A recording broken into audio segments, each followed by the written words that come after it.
What's up, y'all? We going live. Hey, let me know if this microphone is crackling or if it's too loud. This way we can keep going. Let me jump over to Facebook real quick so I can get them started over there. Let me hit refresh, but let me know if this microphone is crackling. Because once we get going, I ain't stopping. I'm not stopping. So here we go. Hold up. Let me open this up to public. Bam. Public. All right. Now we're on Facebook. Cool. I'm out of here. Let's go. So yeah, let me know if this thing is crackling or if it's coming in clear. Because I don't like, if I got to refresh it, I'm going to refresh it. Let me know. Let me know. Oh, let me go ahead and turn this music down a little bit because I can hear it coming through the headphones. Let me go down to about. There we go. That's about good right there. Cool. Bighorn Kev says we're good. All right. That means we can go. Let's do it. Let's do it. So now I can hear the music with y'all. Man, we got a fun show today. I've been, everybody knows we've been driving hard. I think I did 2 trips yesterday. That was it. It's been nuts, man. It's been nuts.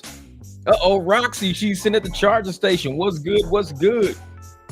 And of course, as soon as I start a podcast, the dogs see somebody walking past the front and they want to start barking. I'm going to start locking their ass in the backyard when I start podcasts. They're going to be like, we've been in the backyard for 3 hours, bro. Let us in. Like, no, y'all bark. Y'all be bothering me too much with that shit, man. What up, Kev? What up? So, oh yeah, man. Like I said, I even got a little list of stuff I want to talk about today, which is cool.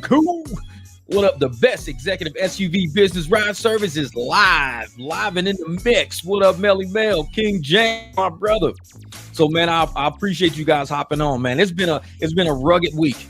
Last week we got beat up, man. Kev's 45 days no apps, and we were, a lot of us were out driving Waste Management, the golf tournament here in Arizona, biggest party on the West Coast. I mean, we was doing airport rides, birthday parties, Waste Management golf tournaments. Man, it was crazy around the whole city. And I dropped a couple of videos kind of breaking down how I was doing it. I didn't show a lot of my cash rides and stuff like that just because the cash ride game is really, it's hard to deal with right now, because especially we got a lot of people out there who are doing, cash rides, and they're not using any type of verification system. Let's just say that. Like me, all my cash rides, I actually got them. I run them through Hum. So every time I do a cash ride, I run it through Hum. I didn't do one the other day through Hum. The ride back, I didn't do it through Hum. I did it there, but just not back. And that was just on me. I just had to get out of there. There was too many police. But I like to verify what I'm doing to show you guys the truth in business and to be as transparent as I can be with how we're doing business. A lot of things I'll start throwing into the private group, because I know we got haters out there trying to stop our flow, trying to report us to the apps for doing what we do. We're going to keep doing it. What up, Anthony? So what I want to do is start helping drivers, and we all start leaning more into the upgrading our rides, even if we don't have black SUVs, even if we don't have SUVs, period. Just starting to upgrade the services and upgrade what we're doing, just so when people are paying money, they're going to get in our cars and be like, man, when I take Ubers, they don't look like this inside. When I be taking Lyfts, they don't look like this. They're all, man, some of these cars are run down. And these people are getting charged the same price, whether the car is run down or whether they're using one of us. So why not just pay us? I mean, we're putting the money back into the business.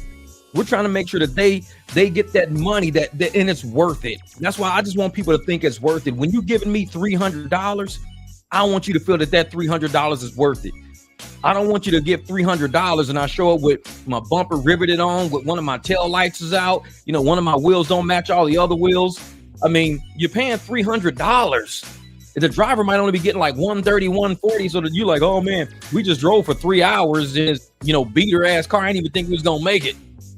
I mean, I'd rather you pay me the $300 and hey, kick back, relax. You gave me $300. We're gonna make it there. Don't worry. We got about an hour and a half of driving to go. Just kick back. We got music, Spotify, and I let a lot of people connect to my Spotify. So I don't even got to deal with music in my car. They sit in the back seat, they connect to my playlist through their phone, and they control the music. So I'm like, dude, this is too easy. I ain't even got to play DJ for their ass. Like, man, what up, Jamil, my brother? This is a car looking like a dinosaur. Pay 300 to it, 300. And that's what I like, man. Because I'm liking these, $150 each ways, 200 each ways. I love that, man, because it's easy. They paying it to the apps anyways. So on my list right here, my little super duper list, I got, I want to tell people, because we're doing a lot with private rides. So I wanted to make sure that I went over some main topics today in the podcast real quick, because PAX, everybody knows PAX is about to come out right now. We've been really hammering on PAX, getting this, because it's more of an upgraded service away from Uber and Lyft. And we're going to have scheduled rides in PAX just to start off. We're still going to get pings and everything, but we're starting off with scheduled rides first. But I wanted to make sure people understood that PAX is a business building app. That's what it's about. So I wanted to go over how to build your business, because I want to get more drivers, and PAX is going to expand outside of Arizona. So I want to get people already in that seat, already ready to go, already getting client bases built up. So when you do start doing PAX, and when you do start building your own thing, you were already ahead of the game. You were ahead of the game. I don't want people in the back like, oh man, I don't know what to do, man. I'm on this app. No, I want you to feel comfortable and secure. So I got my list. And the number one thing I said on my list, because I think of these things as I'm cooking, I said, your job as an independent contractor is to be overbooked. Always be overbooked. You want to be overbooked, because when you're overbooked, that means your business is going really well.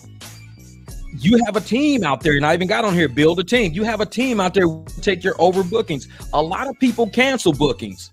Sometimes I'll book somebody for an airline, and they'll say, hey, you know what? Instead of showing up at 7:40, I'm actually showing up at 9:40. They moved the flight. Good thing is you were overbooked.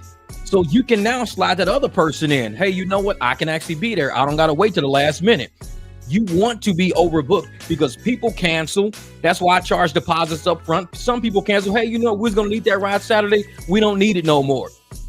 Cool. You're overbooked anyway. So even though that person dropped out, you already have a replacement that was going to happen like 30, 40 minutes after that anyways. You were going to run a tight ship anyways. So the fact that you were overbooked, you can either say, hey, I can pass that to somebody else on my team. Let them know Saturday, can you pick this person up? Or say, you know what? Somebody dropped out. I can fill that slot now. Just like my dentist. My dentist, he stays overbooked. Always. He's like, Jeff, if you can't make it, let me know, because I can slide some other people in there. I'll say, okay, I can't make it this day, but I can make it 9:30 in the morning. Perfect. No problem. They always call it, because they overbook. My dentist, he will overbook on purpose, because that's how you keep business moving. That's how you keep it moving. Oh, yeah, we got our presidential on February the 20th. That convoy's coming through. And this Saturday, I might have a videographer come out. My brother might come out, and he's going to video all the SUVs and all the cars we got, doing a nice little procession. I got something that we're working on an idea right now. But if you're overbooked, and like the other day, Manny had somebody at the Roosters restaurant up at the top of the mountain down by my house. And he was like, hey, Jeff, these girls might need a ride about 9:30. They're going to be calling you about 9:30. They may need a ride. I said, okay, cool, no problem. Now, I had another ride that was going to be just before that. So I said, what I'm going to do is I'm going to do my ride just before that to downtown, and then I'll shoot back and get them. I was overbooked because I would probably show up at the girls a little late. That was cool, though. So I'm driving to go pick up my people or drop off my people downtown. I get my people downtown and everything. I'm ready to swing back. Manny texts me, hey, the girls haven't texted me back yet. I don't know if they're really going to need the ride or whatever. So whatever you're doing, just keep doing what you're doing. Perfect. Because I overbooked myself. The girls dropped out. They never text back. So the fact that I was overbooked and the girls dropped out, it was perfect for me because I'm downtown. I ended up meeting a musician down there who I gave him my card. He needs an SUV to move with his drums and his synthesizers and all that. Met him, gave him my card. Now I'm gonna start booking with him. But that's why I wasn't scared to take more rides. Keep sending rides. Keep booking yourself up. Book yourself up because you want to be overbooked. People will drop out. They will always drop out. And the fact that you got a team behind you, that shouldn't scare you. Because Manny knew. Manny was somewhere else. Manny was overbooked. Manny, Jeff, can you pick these people up? I got them. Don't worry. I took them. I'm driving to my people. Guess what? The girls dropped out. That's okay. I was already booked anyways. This is how we do business. People will drop out and they will go back and forth and they'll, oh, we don't know if we need to die. Oh, we found a cheaper ride. Oh, we found. Do not be scared. Do not count on every booking as a 100% guarantee. It's never going to happen like that. Never. The other night, I had Jamie. She hit me up. Hey, Jeff, can you grab the fellas in Scottsdale and get them back to their Airbnb? I said, you know what? I just got up from a nap. There's no way I can make it. Jamie was I don't know where Jamie was. She was too far from him and everything. But I don't know why she didn't just send it to Jamil, or I don't know why she didn't do that. She should have shot it over to Jamil or somebody, because somebody was downtown. But anyways, these guys end up taking a taxi cab from downtown Scottsdale to their Airbnb. They got charged $140 by the taxi company. $140. Now, I would have probably charged them $100. That's tipping everything. $140, and then they was gonna have to tip on top of that. And it was a taxi cab, little piece of shit. And we got black SUVs. They could have rolled a black SUV for $100. But this is why, we overbook and we move things around. We got a team because we keep people traveling with us. Because when something falls through the bottom, one of our people have to take Uber or they got to take a taxi cab. That sucks. But it was okay because the next day they hit me up. And later that night, they said, well, we took a taxi. Don't worry about it. But can you pick us up for the airport? That's when I took them to the airport. So, oh man, Uber would have got them too bad. Uber would have got them worse than that. Where they was going, man, because they were in a real ritzy place. Uber be killing people. I've taken people 2-3 miles in an Uber, 2-3 miles. Uber's charged like $90 for 2 or 3 miles of driving. They be like, dude, I'll give you $50. I'm like, cool, give me 50 because they only trying to pay me 40. It's like, he's a man, I'll take the 50. It'd be $38. $38. They'll just give me $50. I'm like, cool, appreciate it. And no Eagles, go EGLSE. What was that? You 100% on the overbook because the team will pick you up. Exactly. And that's why nobody should be scared to overbook. Be scared to keep taking them rides in. Hey, man, we need a ride from the airport. Okay, what time you need to be there? The team will work it out. All we need to know is when do you need to be picked up? Where are you getting dropped off? How many you got? Do you got luggage? That's all we need to know. Once we find out, we'll get you to where you're going. I might show up. Jamil might show up. Manny might show up. Who knows? But if I say I'm going to take the ride, I'll show up. Sometimes Jamie, she's booked herself with 2 or 3 people. And she'll say, Jeff, can you do me a favor tomorrow? Can you pick up Tom and Ely? Yep, I'll pick them up because she had another person that slid in and she ended up double booking. Don't worry about it. I slid in. I picked the first slack. That's how we do as a team. So it allowed her to go do the bigger ride to make more money. And I took the smaller ride off of her plate. So that, like I said, my little list here. And then also my next one, let's scratch that one off. So we got to build your team out the way and we got the overbooking out the way because I wanted to make sure I covered this list. Like when you're in standard mode, all they send you a trip radar and straight up cook me. Oh yeah. That's it. Yep, for 3 miles, man. Plantation economics, real shit. What up, Abby? What's good? And for all my people out there in Facebook land, not on YouTube, on Facebook land, what I want to end up doing is I'm trying to find a way that I can create the get my podcast to show me what's going on over there. Sometimes it shows screen, sometimes it don't. I got you guys green checked, so if you comment or something like that, it should pop up over here. Hopefully it does. But my computer updated, weird stuff's been happening. And also yesterday I finally met somebody who knew how to work TikTok. So I went through my whole TikTok thing on TikTok because TikTok is crazy. I could do a video on TikTok, it'll get like 4,000 views in like a day. I could drop a video, 110,000 views in like a week, 110,000, and they're just as long as my YouTube videos.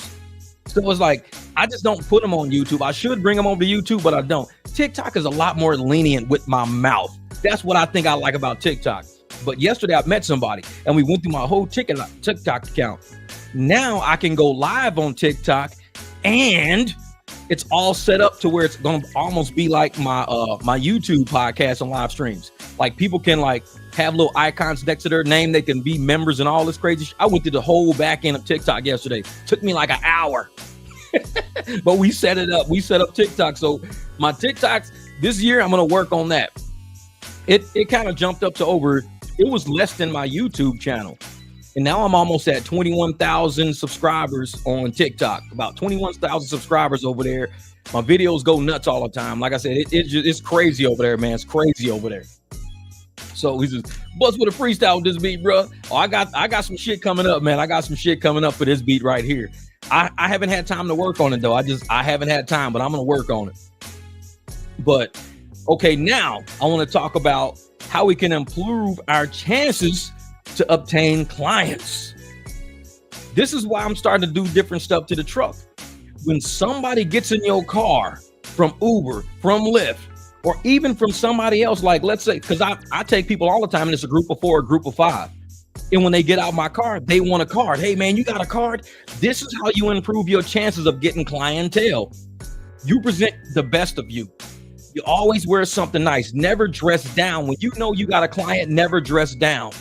Because people feel very important when you're at the airport and people are picking you up and they're dressed up. Like when we come walking up and we're a little dressed up, even if you just got to wear a button down. If you got to wear jeans with a button down, wear jeans with a button down.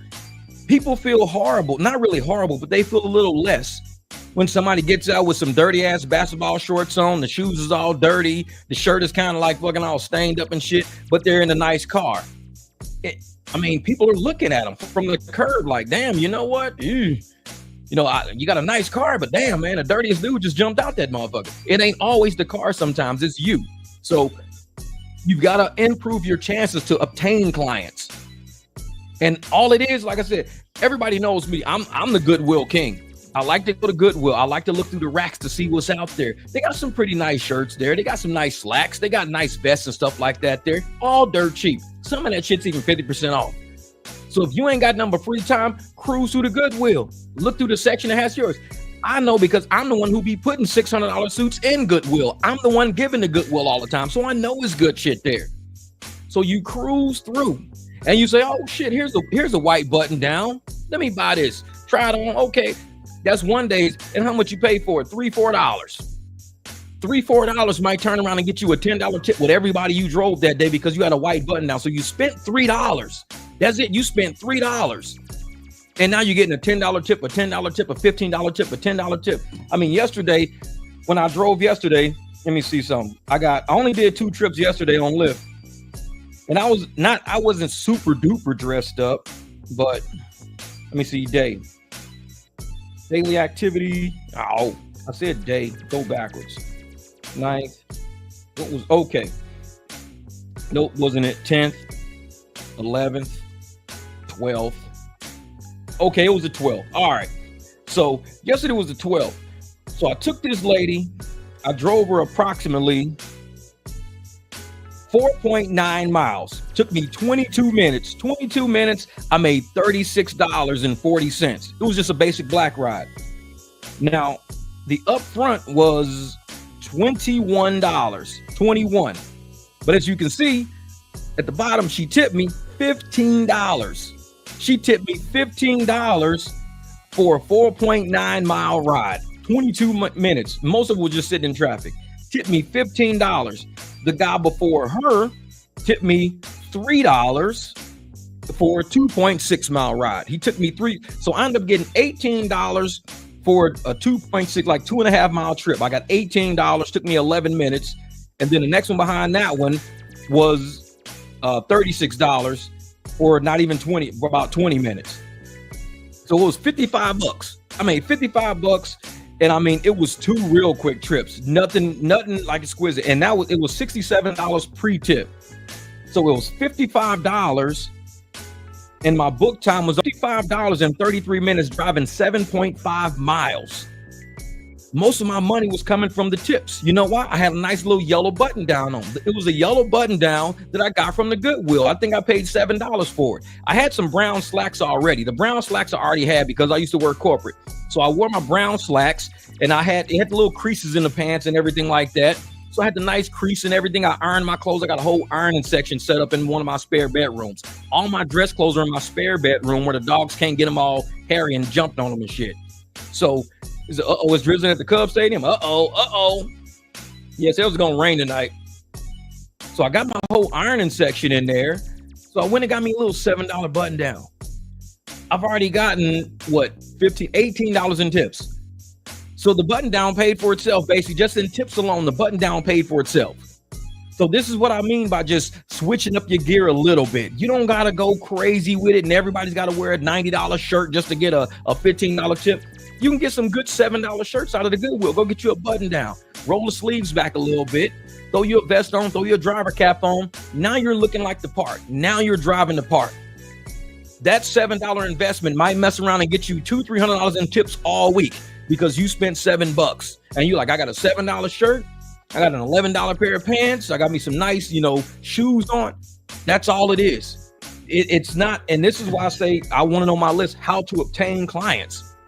And up under that, I put the more clients you get, the more profits you get, because driving on these apps is not highly profitable. Now, it might look profitable doing like these little short rides for high dollars, but as you can see, you only get 2 a day. You can't live off of 2 rides a day, $55 a day. You can't live off that. I mean, it's cool to say, hey, I went 7 miles. I got $55 because it looks good in the gas tank. I mean, seven miles of gas probably cost me maybe, I don't know, $1.50, $1.60 probably to go 7 miles. It cost me that much in fuel. And I made $55 off of $1.50 in fuel. It looks good for fuel, but for life, you got to still pay for this house. You got to pay insurance. You got to pay for a lot. So the trick is to improve your chance in obtaining clients. And I had to make that a point. Improve your chance in obtaining clients. Because if you look just like any Joe Schmo out there, and you look like every driver out there that they get on Uber and Lyft who just is doing this part-time, driving around in a beater just so they can make a couple extra bucks that they drive. No. When you upgrade yourself, you upgrade your service, they're going to ask you for a card. They're going to say, hey, if you got a card on, you got a card, you happen to have a card? Oh, yeah, I got a card. Looking all dusty and shit. I know. Man, that's funny shit. So when you get that card, that's your invite to not only them as being your potential clients, but they know other people. That's the trick to it, man. I'm telling you, and after a while, it starts picking up. And you start having 10 clients, 15 clients, 20 clients. And you're like, damn, I'm getting all of these clients because they see you as their driver, not just some Uber driver who happened to pick you up that day, but they want you specifically. So let's get those two out the way. Oh, and my last point, man, it's only 20 minutes and I'm on my last point already. This is going to be a good live stream. My last point is review your schedule. Review your schedule until you know it without looking at it. Your schedule is your homework. Open up your schedule. Know what time slots you got available. Know when you got, Saturday I got 11:30. Friday I got a 2 o'clock. Tuesday I got a 6 p.m. Know your schedule to the point to where when somebody says, hey, can you pick me up Wednesday at 3? You know you've never said Wednesday at 3, so you know your schedule is open for that time. You don't have to go, oh man. And if you got to go through your schedule all the time, every time somebody asks you, you go, oh shit, I can't, figure out whether or not I can say yes or no to half these damn schedules. You know your schedule like the back of your hand. I know when I got to pick people up from the airport on Saturdays, Sundays, Fridays. I know this. This is the trick to it. And look, Hassan, he said the Ford Expedition Max is a gas guzzle, so you have to charge the proper amounts to make profits. Hassan's never drove a Ford Expedition Max. Bro, do you know my Ford Expedition Max gets the best gas mileage out of every car I got on my property right now? I get 24 miles a gallon in the Ford Expedition Max. 24 miles a gallon. I think the fact that it says Max on there, a lot of people get scared. What you don't realize is that this big ass truck has a V6 engine, not a V8 engine. That's a big difference. That's 2 fuel injectors less, 2 cylinders less. So when you're running 2 fuel injectors less and you're pushing out 24 pounds of pressure, because sometimes you can run 24-pound injectors or 36-pound injectors. I'm running 24-pound injectors and I'm only running 6 and not 8 of them. I'm getting 24 miles per gallon. I even did a calculation. When I fill up my tank, it goes to 577 miles till empty. And I think it was either 18 or 23 miles for a full tank, which came out to be 24 miles per gallon is what I get in that big ass truck. A lot of people look at these big trucks and they go, oh, you probably get like 15, 16, 17. I'm like, I'm getting in this truck what you get in your car. Because when Ford made that truck, they put a turbo on it. Turbos are fuel or air induction. Whenever you run air induction, you're giving your car more horsepower and more torque at a lower. So you don't got to really touch your gas pedal that hard to get this thing moving forward. As soon as you barely touch, you open that throttle body, your air induction is going in. Your fuel injectors react to it. Your ECU is pushing your truck forward. That's why the Jeep gets better gas mileage now. I got a supercharger on the Jeep. Without the supercharger, I was running 13, 14 miles a gallon. I can go down the highway in this thing and I get real-time miles per gallon in the Jeep. It's 24, 26 miles a gallon. I doubled my miles per gallon in that Jeep by adding air induction.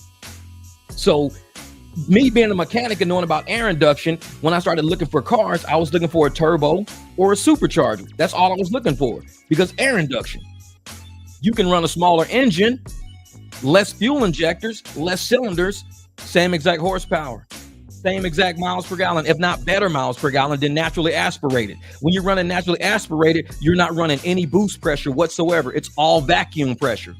Vacuum is what the engine sucks. When it does this, it's sucking air through it. With air induction, it's pushing. So you don't need to really work that engine to pull those cylinders up and down too hard to get that crankshaft really turning. You got air induction coming in, and it's mixing your air fuel at the top. Telling you, man, a lot of people who don't understand how engines work, they just see the size of a truck. They see the name. Ooh, where does this match? Must be a gas guzzler. Bruh, I barely put gas in that thing. I'm running 24 miles a gallon. That's average, which means that I have to be running higher than that. And sometimes I'm running lower than that. 24 is just the average. That's it. I could be running 32, 33 miles a gallon on the highway for all I know. I don't know. But it has to be higher, because I know from stoplights, you're only getting 10, 11, 12, 13. Then it averages out. So if I'm running 24 miles a gallon, the Ford Expedition Max is not a gas guzzler. It will surprise you. As big as that truck is, it is not a gas guzzler. You put gas in it maybe once a week. That's it. Through Waste Management, I drove 333 miles. 333 miles. That was on the app, and made about $1,700, $1,800 in actual the on display money, plus all the tips I was getting through. So all the cash ups I was getting through, I mean, I probably drove maybe a tank and a half, and made over $3,000. And you know how much that probably cost me? About $110 in gas. $110 in gas made me about $3,000 that week. And it was all easy driving. I didn't drive nowhere. So I drove, and that was even with dead miles. That's me just driving places to eat and driving home and doing this. That's dead miles and everything. So that's why I tell folks, if you understand what you're buying. When I was out looking for a car, I was not looking for no V8 SUV. I have one on the side of the house right here. I got a V8 SUV, and it's getting me anywhere between 11 and 13 miles a gallon. I don't want another V8. It'll be stupid. So I buy V6s or 4-cylinders now. I got a 4-cylinder turbo sitting out there. It gets me about 27 average. I got the big Jeep. That's running me probably about 16, 17. And then I got the big truck. That's running me 24. And that's a V6 24. So I'm telling you, man, you guys got to know your vehicles and know why you buying what you're buying. If you're just buying something but because of the number of seats in it, you might be screwing yourself. Know how much gas this thing's going to go through. Know how much horsepower you got, how much torque you got. We stop and go a whole lot. So if you don't have a lot of torque in your car, and you got a car full of people and you got low torque, when you leave that spotlight, when you leave that stoplight, you got to use a whole lot of fuel in those cylinders to get that truck moving. You're dumping gas just to go from 0 to whatever you got to get up to. With this, it's got a turbo to it. You barely touch the gas pedal. That truck's like, that shit's pulling you. When I test drove it, I was like, oh, hell yeah, I'm buying this. I knew right off the bat. I said, I'm buying this. Because when I drive my Escalade, it's vacuum. It's no boost at all. I can hit the gas. The engine goes, whoa. Truck ain't really moving that fast. There's no boost. So you give it a little more gas, which is dumping gas now. Now my Escalade is moving. It's all vacuum pressure. So naturally aspirated, you gotta get that. You gotta get some boost pressure in there, man. You gotta get boost pressure. But I'm glad you said that, though. I'm glad you said that, because a lot of people don't understand superchargers and turbos. They don't get them because they just think it's a car with an engine. And the engine's got parts like alternators, water pumps, shit like that. But there's parts you can put on an engine to make your engine perform a whole lot better, a lot more fuel efficient, including getting a tune put on it. So I choose to get engines that have induction, because induction engines tend to run a lot better for me. Maybe not for anybody with a heavy foot or shit like that, but for me, they run a lot better. So that was pretty much my whole list. It ended with review your schedule until you know it by heart. That's basically how I want to end that. And that was what, 30 minutes, man, 30 minutes. Says, what about maintenance on that turbo? Oh yeah, for maintenance on it, because most turbos that are stock, they all come with oil lines already. So if you change your oil in your car, that's using your exact same oil that's going through your turbo. If you don't change your oil in your car, it's not going to take care of your turbo. With my supercharger, there's a bolt at the top with a drain plug at the bottom. Every 4,000 miles, you got to change out supercharger oil. So I've got bottles of that shit sitting in the garage. Every 4,000 miles, I drain all my supercharger fluid, and it's green. It's like a green color, like a bluish green fluid. You drain out the blue or green fluid, tap it up, put a whole bottle in there. You got 4,000 miles to go. And that's pretty much how you take care of superchargers. That's how you take care of those. Turbos, they already taken care of based on how you're running, the car and everything, how you're changing your oil in your car. So, like I said, maintaining it is the trick to it. If you don't maintain it, you will go through turbos. And I put that supercharger on at about 160, 170,000 miles. I'm up to 258,000 on my supercharger. So I've got 100,000 miles on my supercharger and it runs flawlessly. Super clean, super clean. So yeah.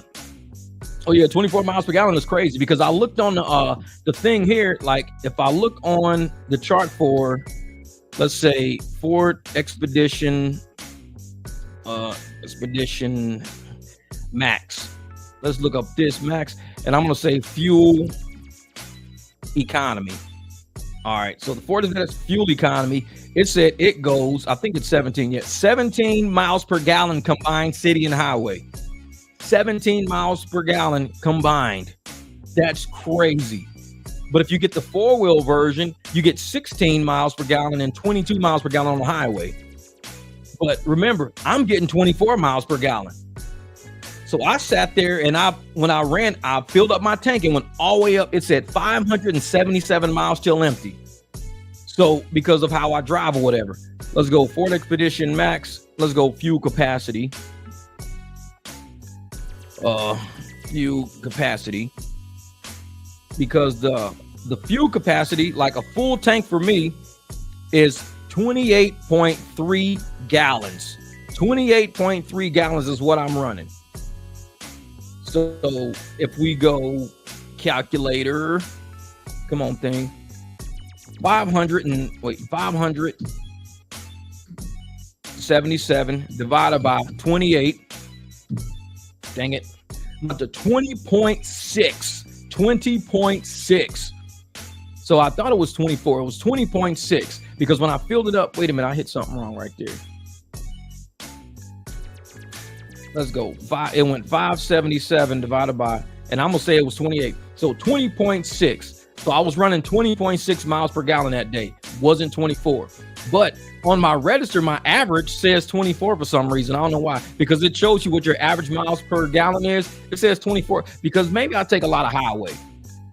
But I guess when I filled it all the way up to 577, it says 577 till empty. And it was like, man. So it says on the thing 20.6 average, not 24 average. But on my little thing, my little ticker symbol or my meter in the truck, it says 24. This is average miles per gallon, 24 miles. So I guess because I never cleared it, I've never cleared it before. So it's probably taken in some of my old miles per gallon before I bought it, whoever drove it before me versus how I'm driving it now. And with the 10-speed transmissions in the Fords, they learn how you drive. So your transmission shifts and engages based on what the ECU tells it based on your normal driving patterns. So I have to go through and clear all of that out. So maybe once I clear all of that out, my 24 will match what my manual calculations in my head will match. Because right now my manual calculators say 20, but the truck is saying 24. I don't know. It's like, so yeah, hybrid is a good option. Hybrid is the perfect car, man. Hybrids are perfect. Because they get, like I said, they can run forever. 600 miles on probably a 15, 20 mile tank, man. That's what it is. That's what it is. This is, hey, thank you, Billy, man. Love the way you made the truck into an executive style. Hey, brother. And I show people that it's little small things like that can do it. You don't go out and buy an executive car. You don't have to do that.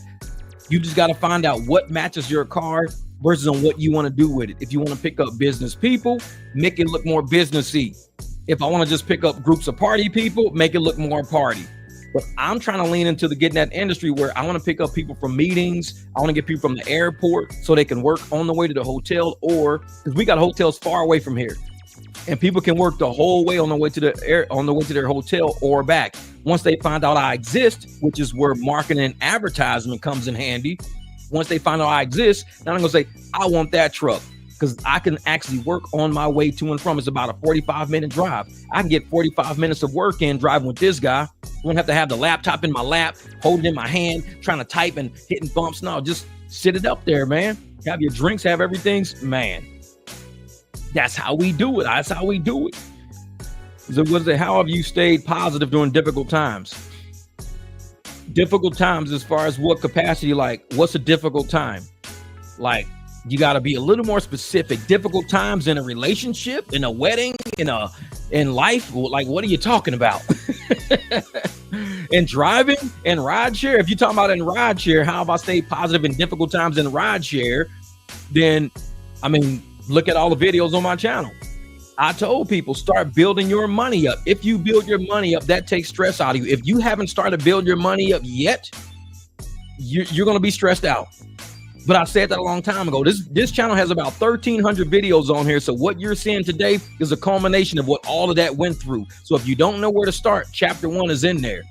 So you get that chapter 1, you start looking at how things are going, seeing how we're growing, seeing how things, and you go, oh, now I can see how he got to where he is.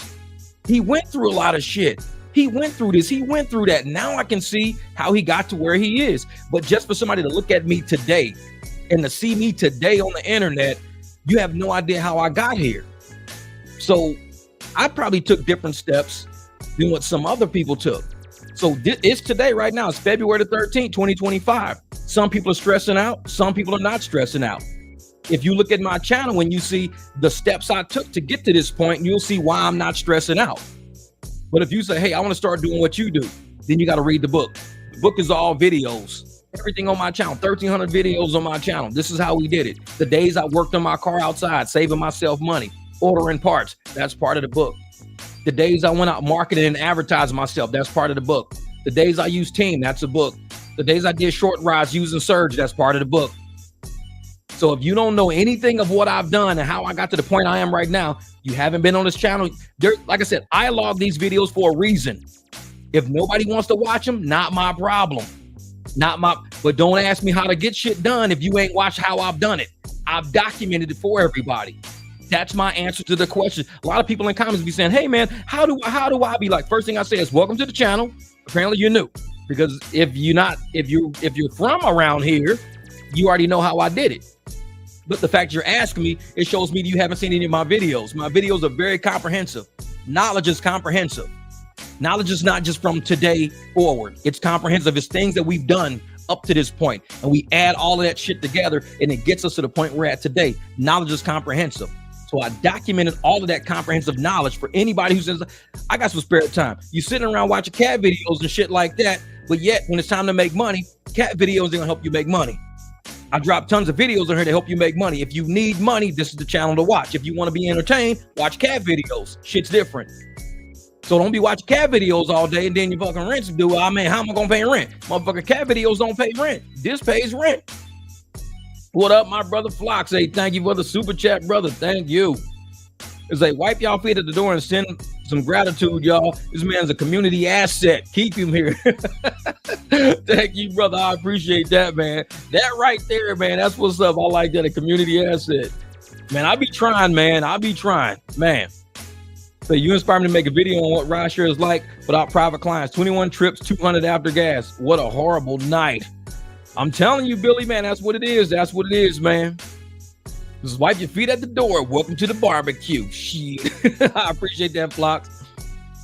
Does your Ford Expedition or Jamil's Lincoln Aviator to get more compliments? Well, it depends on what it's being used for. If you try to fit 7 people in Jamil's Lincoln, he's not going to get any compliments on that. People going to be sitting on each other's lap. Now, you sit 7 people in mine, I might get more compliments. If you sit people who are very technologically advanced and savvy and looking for a car to buy for a family of 3, they sit in Jamil's car, they might say, oh shit, I love this car. They got a family of 5, they jump in my car, oh man, I need to buy this. So it depends on what type of compliments you're talking about. Saying how it looks aesthetically, Probably about the same. 2 clean ass cars. Thank you, Billy. I appreciate that, brother. Appreciate that. So as far as compliments goes, it depends on what type of compliment are you looking for. Are you looking to be told you're pretty? I don't give a fuck if somebody says I'm pretty. I really don't care. I'm not a pretty guy. I'm a garage guy. I don't care if somebody says I'm pretty. But if they say, dude, you're very handy, you're very resourceful, you're high utility. That's the kind of compliments I look for. Am I very useful? Am I getting you the job done as far as the utilization rate? If you've got 6, 7 people and you jump in my car, does it make you happy that I got space for 6 and 7? Yeah. So I don't give a shit if you tell me if I'm pretty or not. The utility is what I look for. I do business. I'm not in the mirror every day taking selfies and shit like that. I'm not a pretty guy. Never gave 2 shits about being pretty, but I love utility. So when I'm talking about what type of compliments I get, how's my service? How's my utility? Did I do a great job today? That's what I'm looking for. So if you're in a business trying to say, hey man, do people think your car look prettier or his car looks prettier? I don't give a shit. You're in the wrong business. You need to be at a car show. We're in the business of transporting people and doing great service. You need to be at a car show if that's the kind of compliments you're looking for. That's why I said, well, what type of compliments are you talking about? Utility? What are you looking for? So it's like, man, so what up, Jeff? Get that link I sent about Amazon still in draft. Oh, yeah, I got it. I just ain't had time to look. I was eating breakfast this morning, but I saw it and everything. I shot you an email back and said, damn, or whoa, I said something back. I don't know what I said. But yeah, Payne wins and running lights with my man, Uber Jeep AZ in the building. And for a lot of new people here who don't know why people call me Uber Jeep AZ, I'll show you this is why. This is why they call me Uber Jeep AZ. When I first started this channel, this is what I was building right here. That big Jeep right there. So I was building the big Jeep right there, man, when I first started this channel. I mean, this is how it started out. It was a little baby Jeep. That's how my Jeep started out. It was a little bitty baby Jeep that looked just like that. Little baby Jeep. Now, let me see where. Now this is pretty much what it looks like. It's like a tank out in the desert, man. Things got big ass 37s on it, supercharger. I roll with the top off all the time. Man, that Jeep's pretty crazy, man. This is what the engine looks like. So it's got that big supercharger sitting right in here over here by my fingers. That's a big old silver supercharger in there. So when people say Uber Jeep AZ, like I said, new people think I'm just mic drop. I started out Uber Jeep AZ, swapped everything up because I just wanted to get Uber off my name. I'm not an Uber driver. I did in the beginning because I just started Uber back when it was good in 2019. Money was great. Money was good. I was new to the industry, saw how the industry was going, how they are against drivers. They don't even want drivers. So I'm like, if you don't want drivers, I have no business promoting your fucking name. Really, I don't want to be known as Uber Jeep AZ. I'm known as Mike Drop Barbecue because I dropped the mic and welcome to the barbecue. That's how I do it. I don't promote no companies over here trying to get rid of me. See a lot of people out there after I changed my name, real shit, after I changed my name and said why I changed it. I didn't change it for notoriety. I changed it to get away from that corporate shit of them playing us. And as soon as I did it, how many channels started getting that shit off their names? They started leaving it. Because I told you, people got to start thinking. Don't just create a channel name because you think it's going to gain views. I'm going to name myself, Uber King. I'm going to name myself, the Lyft Lover. All you're doing is promoting stupidity. You promoting a company that's getting rid of you. So I got rid of that shit and I became who I am today. Like I said, man, say, damn, same guy in both cheap picks, meaning me on the second era. Yeah, exactly. That's it. And I tell folks, man, if I'm going to do my own thing, and I'm going to get myself away from these corporations. I'm not going to be, telling people the truth about rideshare and telling people the truth about how we're going to do this industry. But yet I got Uber in my damn name.